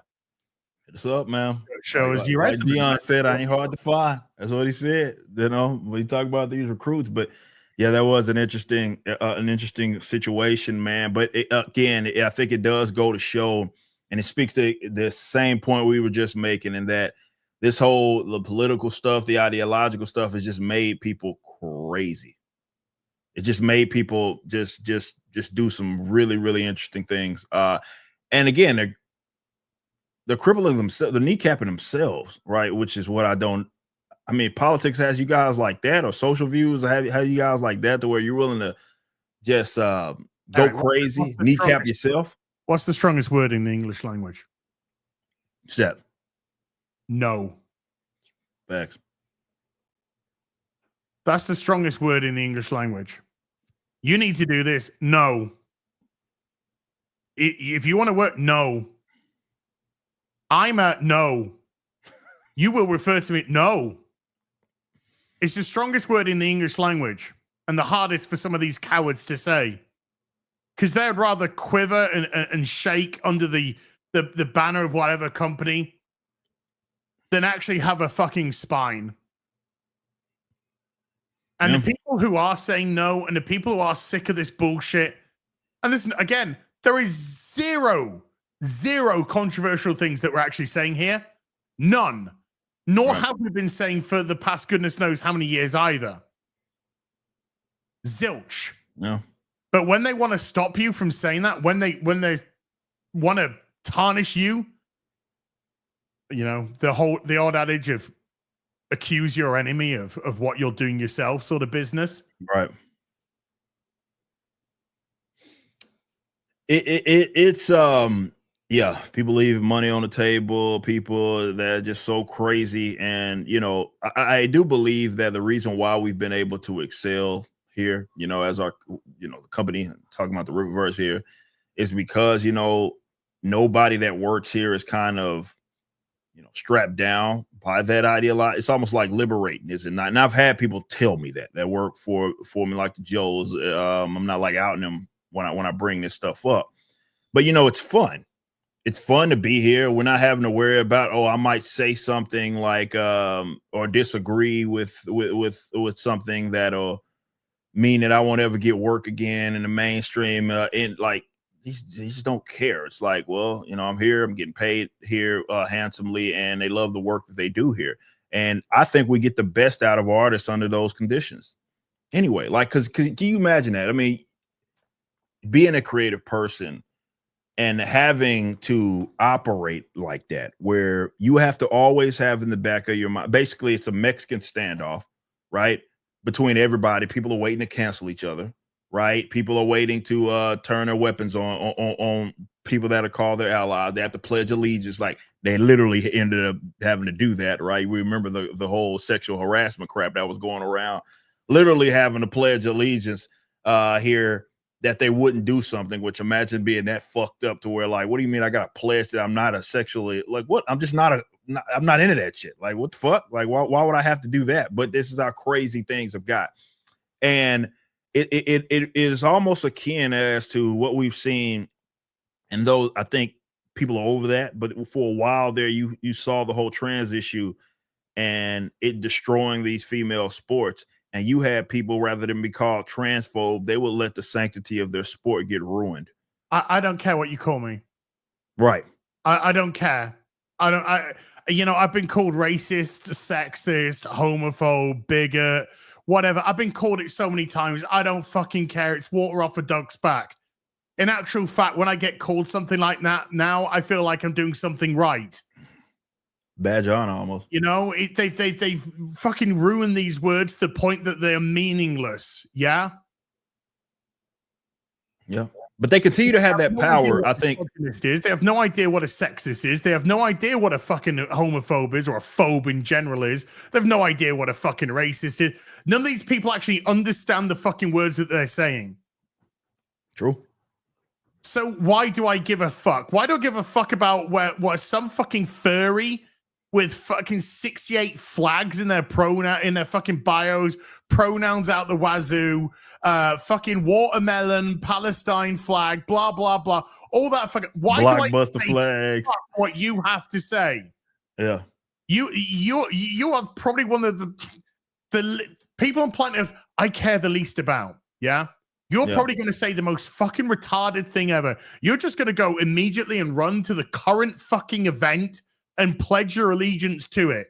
Not have a fucking clue what you're doing, anything about it. No idea. They just think it's the path to least resistance, exactly. Right? If I do this, am I safe? Will I get a fucking retweet? Will I get some validation? Or most importantly, will I get some attention? Because that's what all of this fucking boils down to for most of them. Lonely, sad fuckers with nothing in their lives that think a few retweets is some sort of attention. Cosigns and shit. Fix and keeps them going. Which is crazy. Care. Call me what the fuck you want. You know, it's not true. The more people act like that, we won't have to deal with this nonsense, right? I mean, a lot of you artists would be liberated, and to be fair, there has been a lot of people that, and it's not even about working with me, you know what I mean, or anything in particular. There's been more people that have come out that have been in the mainstream industry or have been there for years, and they're like, "Look, man, this is stupid. Like us having to do all this." But the more people feel as if they have to be like strapped down, right, to that, the worse it gets, right? It's not going to get better until people get out of our inboxes, as they have said, man, I agree with a lot of what you say and your approach, but I can't ever say it publicly. It's not helping anybody. I mean, I get it. Well, like whatever, right? You don't want to have to deal with a lot of bullshit. No, I don't get it. I don't get it. You know why? Yeah. Because if all you fucking cowards that do that actually spoke out, your industry wouldn't be in this mess. But that's the fucking problem. You're all fucking yellow-bellied, fucking yellow street cowards. I've had it. People fucking message me, oh, I fucking love what you say. We all love what you say, but we don't speak out. We get it all the time, bro. Did, guess what? You could actually make a fucking change. Yeah. But you don't. I think that's why they keep I'm all right, fucking Jack. That's why. That's the fucking stupidity of it. You know, it's like, fuck it, we're done with this, you know? Yeah. Talent rises, cream rises to the top. If you have Macho Man once said, you can tell them to fuck off and you'll get fucking work. You'll be fine, bros. I promise. Probably get paid better. Yeah. And on time. I promise you guys. If you are our guys that watch our show, we know you're in the industry. You watch our shows, you keep maybe up with the Riververse, or you're fans of myself or As. We know you hit us up talking about that. You know, there's guys that are on some crazy books that reach out to me, massive names that'll be like, and they've been doing this since when I was doing the YouTube thing all the time. Man, I love what you say. I agree with a lot of what you say. But man, I can't do it in public. I'm like, man, if you did, maybe you get backlash from those idiots, but you'll be fine. You'll be fine. There's a whole community of just people that just want solid content. And if you're actually good, you're actually decent at what you do, you'll be fine. But if that's when it'll end, though, as when they decide that they will no longer put up with this, that's when all this is over. But as long as they are whipped into shape, whipped into secrecy, which gives them, that only empowers them to continue right with this shit, because they've weaponized it, right? They know that you're scared. They know that you're thinking about, I don't know, working in the mainstream or doing some other shit. So you don't want to be, associated with someone that put on a red hat one time, and that doesn't even apply to us, right? It's crazy, but it won't ever stop. It won't stop until en masse, you guys that are like, this shit is fucking stupid, actually just say, this is stupid. I'm not putting up with it anymore. I'm just not. Speaking of, and this will be one of the last topics that we go over, Ubisoft. As reported by First from the Park Place, leaked Ubisoft internal email comments on recent layoffs and studio closures as company stands at the brink of financial collapse. Yeah. So this is a transcript of the email, right? Well, I don't know if you want to mention like some of the studios. Two of them that got closed down. I believe it's two so far that they've closed in recent weeks. As you all know, reading this directly, the past year has been marked by significant challenges for Ubisoft in our industry. I don't know about the industry. I think more people game. It's gaslighting than ever. It's pure gaslighting. Wukong, how many fucking copies did that sell in a week? Marvel Rivals. 10 million.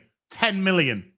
This is gaslighting. This is the Western and gaming industry gaslighting because they are run by DEI fucktards. They are not creating games for gamers anymore. And because of DEI, they don't have the quality of staff anymore. And they've already admitted for this fucking abomination of an incoming game that half the people have never worked on a game before. So this isn't the changing gaming industry, sir. This is of your own doing. What games in the East are thriving? They're selling in fucking millions. It's the West that has fucking shot itself in the face. Even on your own property, see Marvel Rivals, your own Western property, somebody from the East does it, and all of a sudden they can figure it out. Isn't that what the? It's not gaming, guys. It's not the industry. It's not the industry itself. It's y'all. It's y'all. It's us. Says that have necessitated, changes in the form of targeted restructurings across our global organization and production studios. Together, we've navigated these uncertain times with resilience and an unwavering commitment to deliver exceptional. No, you haven't. Look at that. Unwavering commitment to deliver exceptional games and drive innovation. What has been the last thing that Ubisoft has been innovated and that you could say is innovating with regards to games? Was Star Wars Outlaws innovating? No.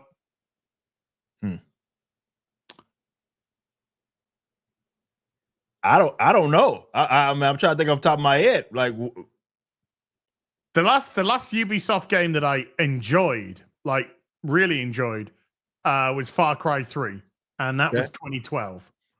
Okay, so that was 13 years ago. Maybe the general concept of Assassin's Creed back in the gap, was innovative. Always bored me. It has always bored me. Even the OG. Yeah. Okay. It's a franchise I've never been able to get on board. I've tried. Okay. I have tried, and it's just bored me to tears. Yeah. They say long-term stability and future. It says together we've navigated these uncertain times with resilience and unwavering commitment to delivering exceptional games and drive innovation. However, to secure our long-term stability and future success, we must continue to make some very difficult decisions. Restructuring the Stockholm studio this morning. We announced a restructuring of our Stockholm studio. This decision people got fired. Canned. The decision was restructuring means. Restructuring means people got fired. People got laid off. This decision was not made lightly. However, it is necessary. I'm confused, sir. If it's been restructured, why is it a decision wasn't taken easily? What has happened that has made? Oh, you fired people. Gotcha. However, it is a necessary step to refine the studio strategy and secure long-term stability. They say the Stockholm overheads. Sorry, I'm just trying to read between the lines here. Yeah. You're cutting through the BS. I've been so accustomed to bullshit that my bullshit detector, it just translates. Yeah. It just translates. So just translating what they're actually fucking saying. People got fired and we're desperately trying hard to fucking reduce overheads because we're on the brink of collapse and most likely being bought out by Tencent. Yeah. We estimate that approximately 20 roles in the Stockholm studio may be impacted. We know that this decision impacts more than just studio and its projects. It impacts people, our colleagues, teammates, and friends. We deeply understand how difficult this is, and supporting everyone through this transition is our utmost priority. We are committed to providing. Basically, he's saying ahead of time, a lot of y'all are going to be gone. Yeah. Severance packages tailored to individual circumstances, career transition resources through an external partner to help affected team members explore new opportunities, well-being support to provide emotional and professional guidance through this time. Yeah, so he's basically saying they're offering. They're essentially trying to encourage people to resign. Yeah, because you might get canned. Essentially, it's like, and some people would rather that. They'd rather say, "Look, let's get this shit over with." Like I'm about to leave on my own terms. It's kind of almost encouraging that, right? In Germany, Ubisoft Dusseldorf has announced that around 65 positions may be redundant. That sounds like they were fake. Which aren't those the jobs that they cut first anyway, right? As it's like it's the first thing that gets removed from a company is the DI. Yeah, it's like these aren't jobs. These jobs aren't real. We don't actually need them. It's like 85% of Twitter. Meanwhile, in the UK, we will see closure of the Ubisoft Leamington site. People that, and around 100 roles will propose to be made redundant. I like that term though, made redundant, which basically means you're fired. It's a soft way of saying that, made redundant across Ubisoft. Fired, but it doesn't reflect badly on your CV because it's a redundancy. Yeah, but it's get out. Interesting. Says to be made redundant by Ubisoft Leamington and Ubisoft Reflections, a global update on this will be available through an article on Agora, which will be published around noon tomorrow. Moving forward, as we move forward after today's news, I want to thank you all. Your resilience, creativity, passion are what make our zone extraordinary. As we work through this transition, let's continue to support one another and stay focused on the path ahead together. I am confident we will emerge stronger, ready to deliver on the bold ambitions we have been building. Not sure what those are. You've made the same fucking game for nearly 2 decades. If you have any questions or concern, blah, blah, blah, reach out to HR. So, yeah. That's probably where the bulk of people need to be fired. That's a good point. What do we think Assassin's Creed is going to do, man? I think it's going to sell a few million because it's an Assassin's Creed game. Is it going to sell in the numbers that they hope? I'm pressing X to doubt on that. Is it going to be profitable? Again, I'm pressing X to doubt on that. But I would guesstimate that this should sell between 3 to 4 million. That's what I would guesstimate. But I don't think that's going to be nearly enough. I think they want to be looking at 8, 9, 10 million. But there's just been such a cloud over this game. And even the normie, people who don't keep their ear to the ground, that don't know all the chatter around this game, once a video game's released, and now that one of the biggest detriments to the industry, I'll tell you right now, is the fucking Xbox Pass. Because I said when it came out, it was retarded. Yeah. Financial. Yeah, customers are going to be like, oh, this is awesome. I get to pay this. I get access to all these games. I'm like, financially, it is the most retarded thing to fucking do. You guys are not going to make money. That's going to be a money sink. Why on earth would you do that?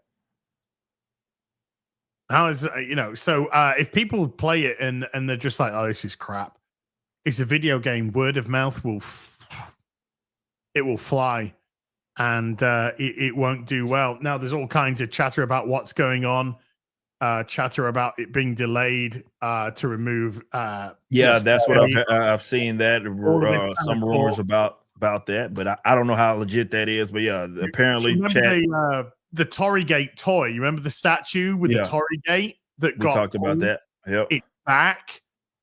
It's now back on Pure Arts. By the way, don't have a go at Pure Arts. Good company. No, those guys do awesome work. Awesome work. Shout out Pure Arts. Yeah, Pure Arts. I've got some great Batman, Superman stuff from there, and Resident Evil stuff. It's back, and the Torrygate's gone, and now it's a stone pillar. It's now it's like a stone rock with, I think, some grass on top. Man, so, I wonder if that actually hit manufacturing, bro. Because that sucks. If they had to they had some already done. That's what I'm saying. Like, I wonder if the with the Torrygate was already in production. And they had to scrap it mid-production. That's them shits ain't cheap, bro. No, I don't think it would have been in production. Right. That's good. I think they get an idea of the amount of pre-orders. Then they do that makes sense. Yeah. So they had the prototype. That's how it's typically done. So that makes sense. It's done. It's done with a lot of different things in industry. So that's bad. But yeah, I think. The fact that they said that pretty much half of the people working on this game, first game they've ever done, and then the guy said, so a lot of people are saying, what we're doing, it's not very good, and he said, oh, but we're embracing it. We're saying, oh no, you might not think it's good, but it's good, and I'm like, what the fuck does that mean?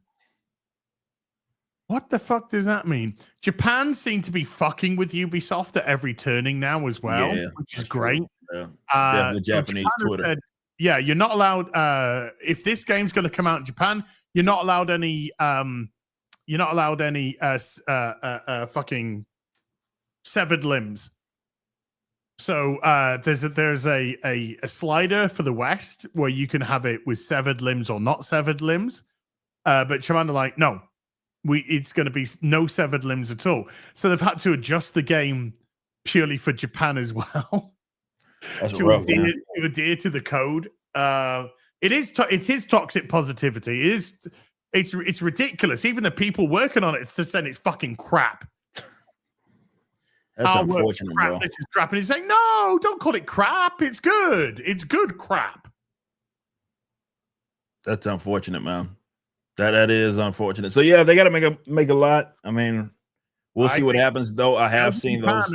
Well, it's going to be interesting. It's going to be interesting to see if this Yasuke rumor is true. Yeah, that they kind of scaled them back. I can't see it. Yeah, me either. I cannot see that being true. Now without it being maybe delayed another full year. But yeah, which they're not going to do. But it may be one of those situations that they're like, well, look, man, we got to put it out. Maybe promotional wise, like they may like kind of scale some of that stuff back with his presence. But as far as the actual game, it's not. I don't see them like phasing them almost completely out. I just don't see it happening. Go with me on this. Okay. Mm-hmm. I'm following you. Apologies. It is out there. Okay. Imagine feudal Japan setting Assassin's Creed game. 2 protagonists. You want choice. I ain't got any problem with a female protagonist and a male protagonist. Okay. That's cool. Asian male, Asian female. Man, I know. The Bit wacky. might work. Crazy enough to work though. Do you think? I mean, Tenchu 2 did it back in 1998 or whenever it was. Oh man, crazy enough to work, huh? PlayStation 1. Or gay black dude. Yeah, I think the latter makes the most financial sense. With him, you get a companion, morbidly obese Japanese female. Okay.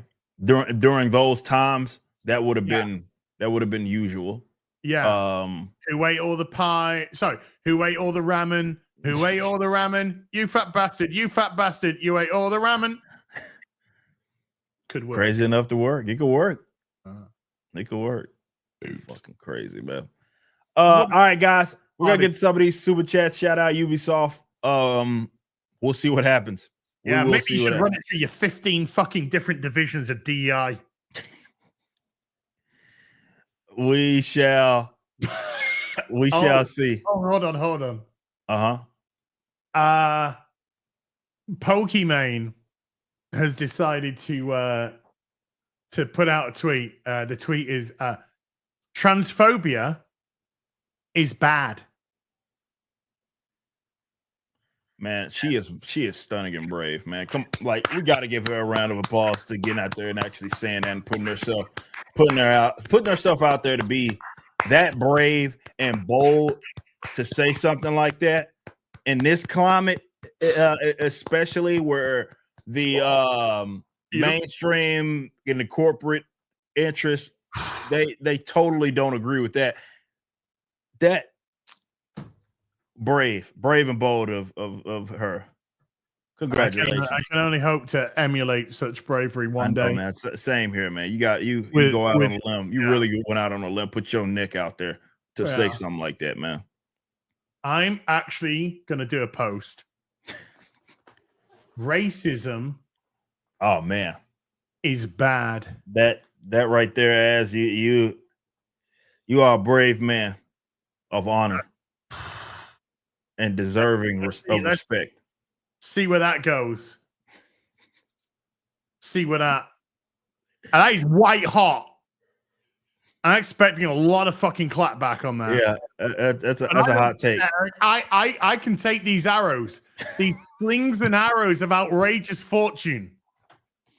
You willing to do that man? I am willing to prostrate myself, arms around, taking the arrows to defend Eric.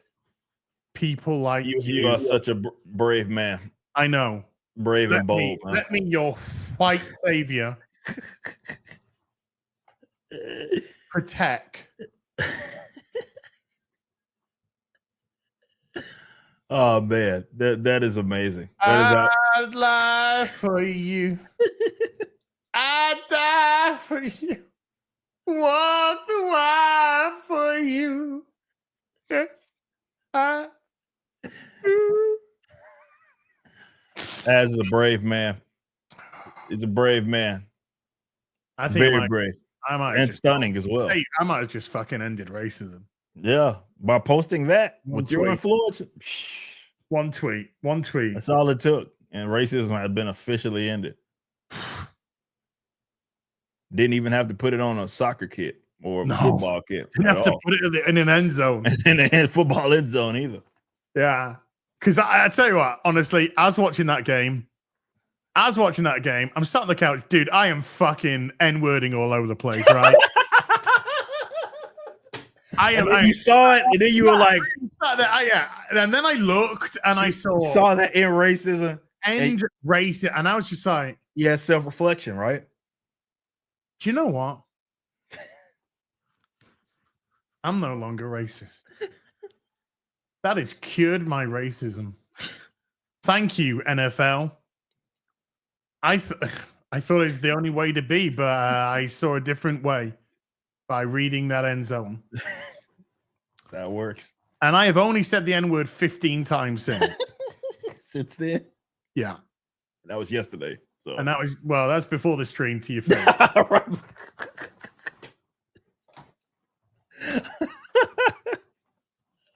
Oh, man, it's so good. Josh Kelsey, man, as always, first super chat, no message. Appreciate that, man. Appreciate that, Peter. He's another reform racist, is Josh. He watched that game as well. I know he did. Peter Darker. The lines of that silence. Silence is violence. Peter Darker with a 10 says, Mackie, Captain America does not represent America. Disney, I feel like slapping a nigga today. Says Mackie, just jokes, please, Whitey. Let me keep my sloppy seconds, Whitey. It's everything for me. Yeah, it's all bad. It's all bad. Brandon Powell with a 5 says, AC Shadows. Let's play stream title idea. Black man killing Japanese people. Hashtag BLM. Yay or nay? I think that's crazy enough to work as well. I'm gonna try. I might try that. I'll try that. Also, can you please explain how word Tom King fell? Well, for me, it was obviously during that period of heroes. Look, I don't know when he was writing this stuff, right? So I can't say like, just because we got it does not mean it was just finished. That thing could have been wrote 2 years ago. But we knew what was going on with Batman. It started off great, and then interesting things started to happen. And I don't know if it was something that happened with him personally that started to impact his writing, which very well could have. And you also had, obviously, Heroes in Crisis. So whatever that era was, whenever that was, for me at least, when I was like, what happened, Tom? What happened? So, yeah, if you don't know where Batman just became the most pathetic, sad, fucking baby. I'm sad and when he proposed to Selena, even though it was kind of on the turn before then, but when he proposed to Selena, he was just like, I'm really sad. Marry me, please, because I'm a sad, lonely fuck. And then he just became this horrendous, mopey. Yeah, he was really mopey. He was a bad man. Needing Selena to fucking wipe his bum. And it just became utter garbage, unmitigated garbage. It became unreadable. Don't even start me on City of fucking Bane or whatever the fuck that shite. Well, yeah. That again, you got Heroes in Crisis. Wally West turns. I don't know whose idea that was. Wally turns into a murderer. Yeah, it was around that time. And like I said, I don't know when that stuff was written, but it was around that time. So, Kara with a 5 says, "Happy birthday, ass." Thank you. What's up, Carol? You could have super chatted that, Matt. Never mind, forget it. Juicy Thunderpants for 12 months says, "Can't wait for Great War. Next book in February." Look, man, we're rocking and rolling. We're rocking and rolling. That's what I will say, man. So just be on the lookout. Keep your, you guys that are on our email list. We update you guys first. There's always something going on with the Rip Report. So February is going to be a big month. It's going to be a massive month. Garfield's Bizarre Adventure with a 5. Gary has said that when college professors would come to his shop, they would say that on principle they can't support Captain America and Superman. Yeah, like I said, it's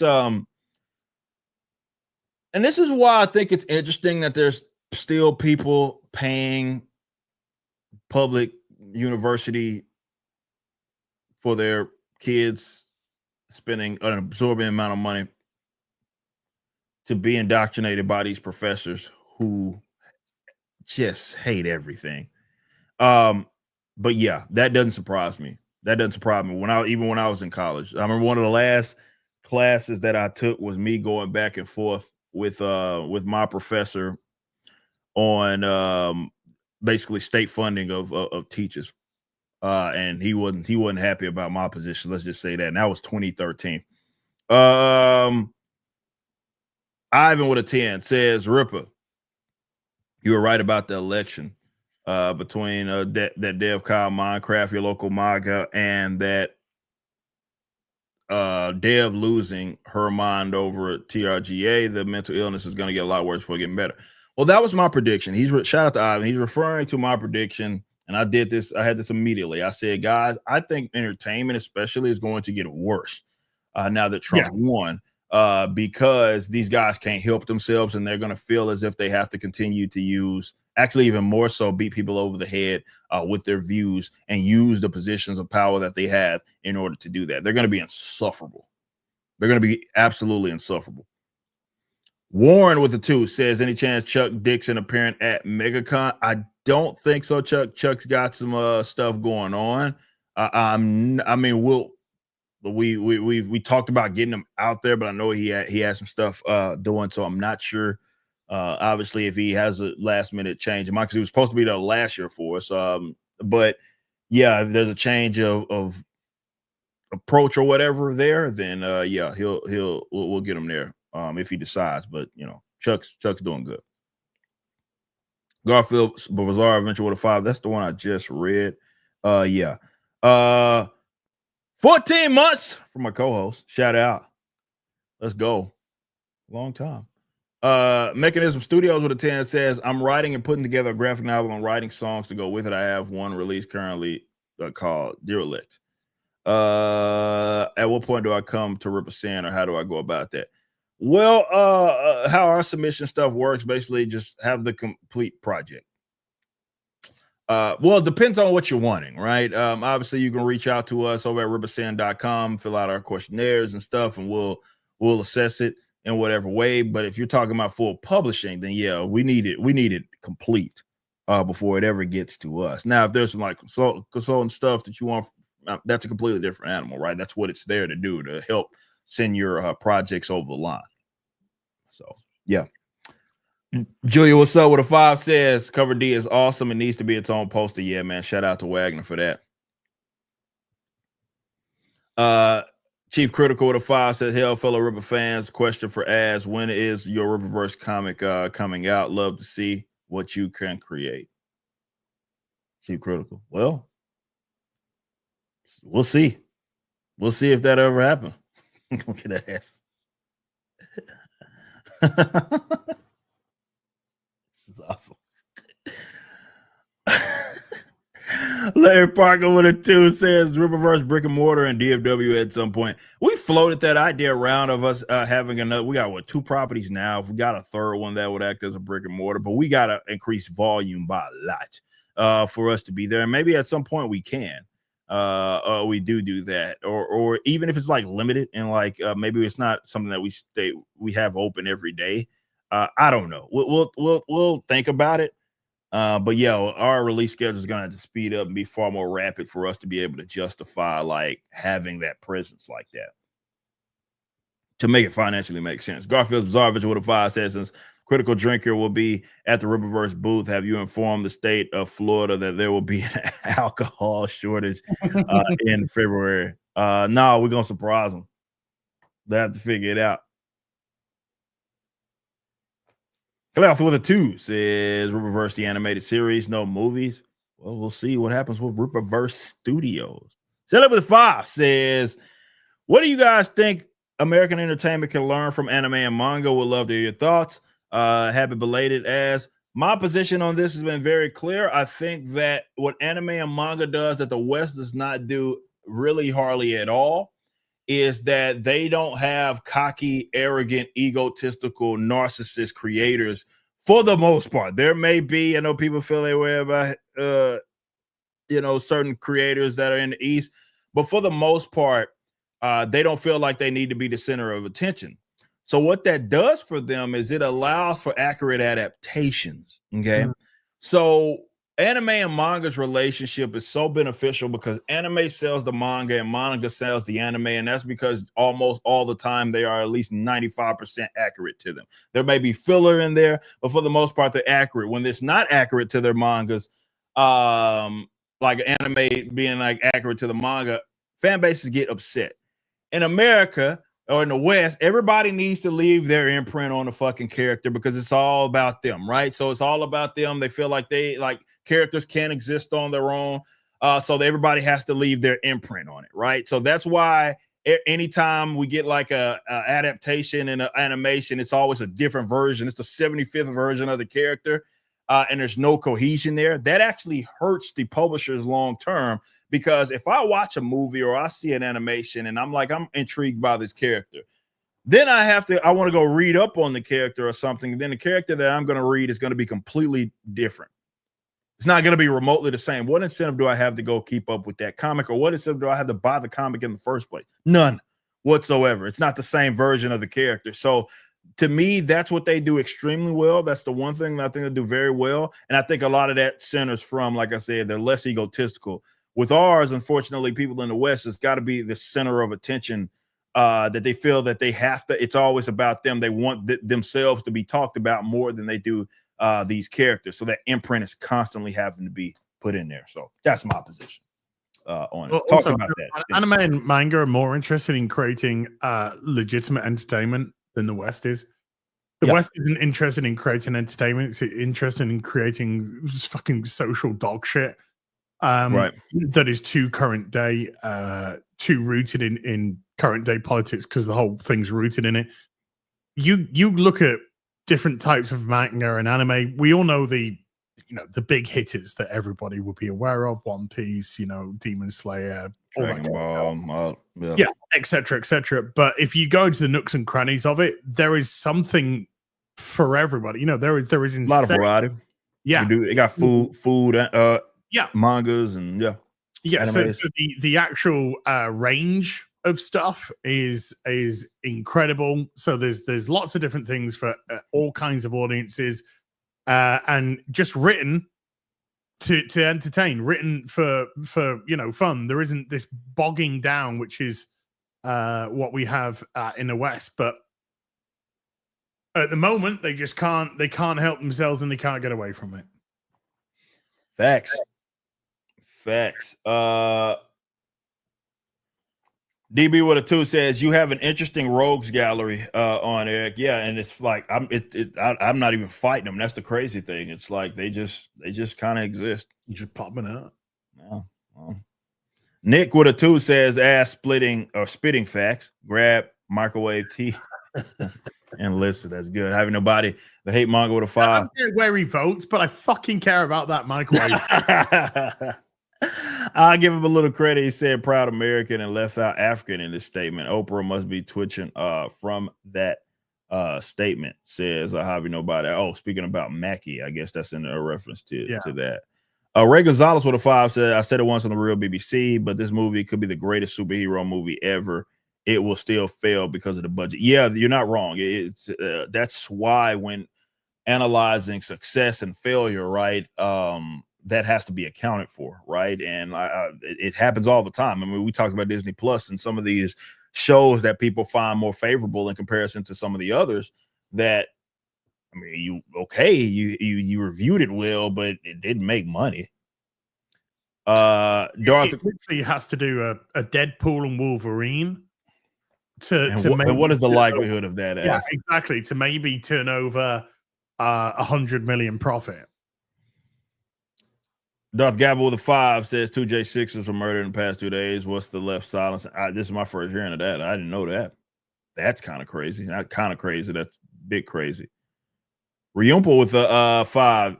Y'all like Waterberg or Jack in the Box? Well, if she's Texan, she's gonna pick the former. Who are we kidding? She likes her meat cold, so Wendy's. That's good. That's good. I have nobody hate mug with a 2. Splinter Cell, Spy versus Merc. Peak Ubisoft innovation. I can see that. Graph Web with a 2 says hashtag cancel Disney Plus. He always says. Roger that. Shindu Versus says you all don't understand how many lives Ass just saved with that tweet. Hell to you, sir. You absolute hero. Thank you. I am very stunning and much brave. Yeah. Joe Music, what's up? 48 months said in separation we trust Riververse 2025 on lock. It's gonna be a big year for us, man. I appreciate y'all showing the love and support. The tradition of the Switter 20 says, been a while. Do you think it's possible to have For Cannon's Sake just once a week? Once a week is pushing it, man. That's pushing it. If I tried to do it, how you guys feel about the Superman trailer? Did we talk about that? But like, not in this stream, no.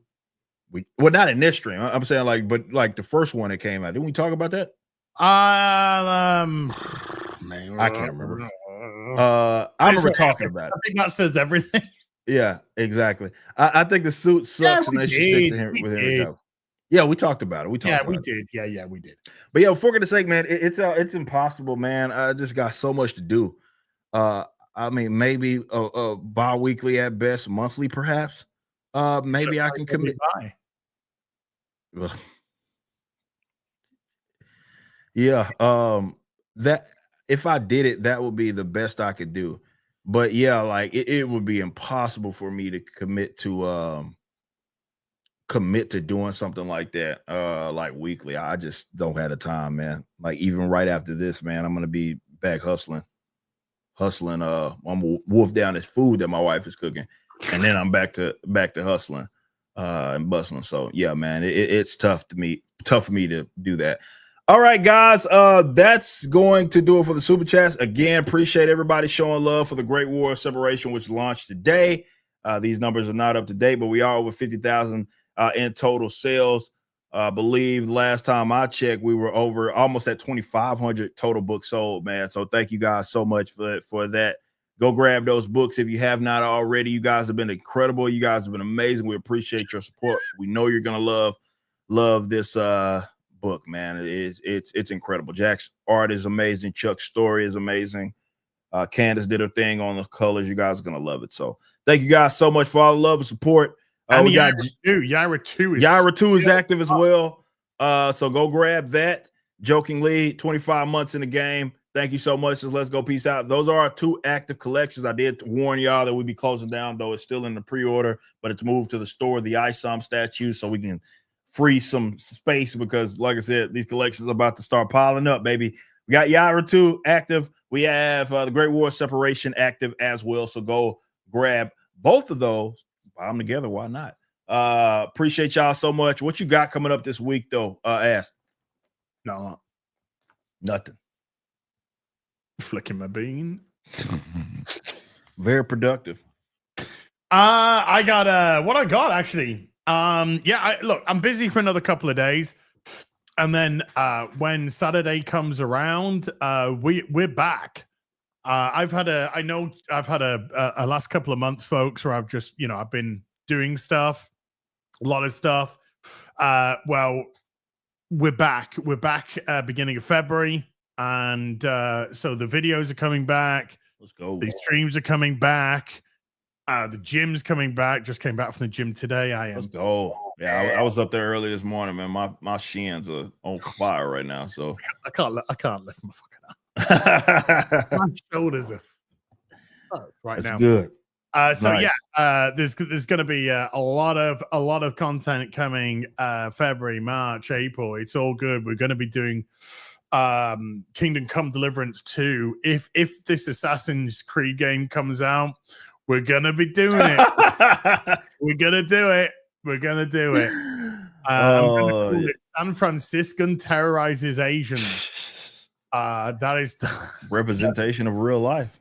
Yeah, that is gonna be San Franciscan Terrorizes Simulu. Yeah. So for me, probably not streaming, working a lot. Then we got MegaCon next week. So we'll still have a show. I'm not going to be tied up there. So we'll still have the show next week. But yeah, man, we're prepared. MegaCon, y'all be out there. Meet myself, Saskas, and all of our good friends. Saskas. We got Kelly out with another Tuesday Hell. The return of form of the Silverback. Garfield Bizarre Adventure with a 2 says, I think you missed Still Eggs member message. Did I? Hold on, let me scroll up. I remember seeing it come in before the stream, and maybe that's why I missed it. Because I don't see it here. It's not showing up in StreamYard. So let me try to pull it up. Hold on, because I did see that he had left something, and I maybe missed some more. So I'm going straight to YouTube. Yeah, it is. Still Ever History. Yeah, it was because it was before the stream. I want to let you know my brother had a health scare. He rushed to the ER. Oh no, for a possible heart attack. It was blood clots in his lung. Wow, that's rough. He says he is okay now. Well, I'm glad you ended that with some good news there. God bless. We're keeping him in our prayers, man. That ain't nothing to sneeze at right there, man. That's crazy. Well, look, again, you ended that with some fantastic news, at least that he's doing good. Like to hear that. Wow, that's scary. Stay up, bro, and appreciate you as always. Still Lego History, man. You good peoples. All right, guys. We got to get out of here. You guys have been incredible. We will see you guys next time. Next week, we'll be on Az's channel on Hill versus Babyface. I got to bounce. He's got to bounce as well. Till next time, y'all be easy. Peace out.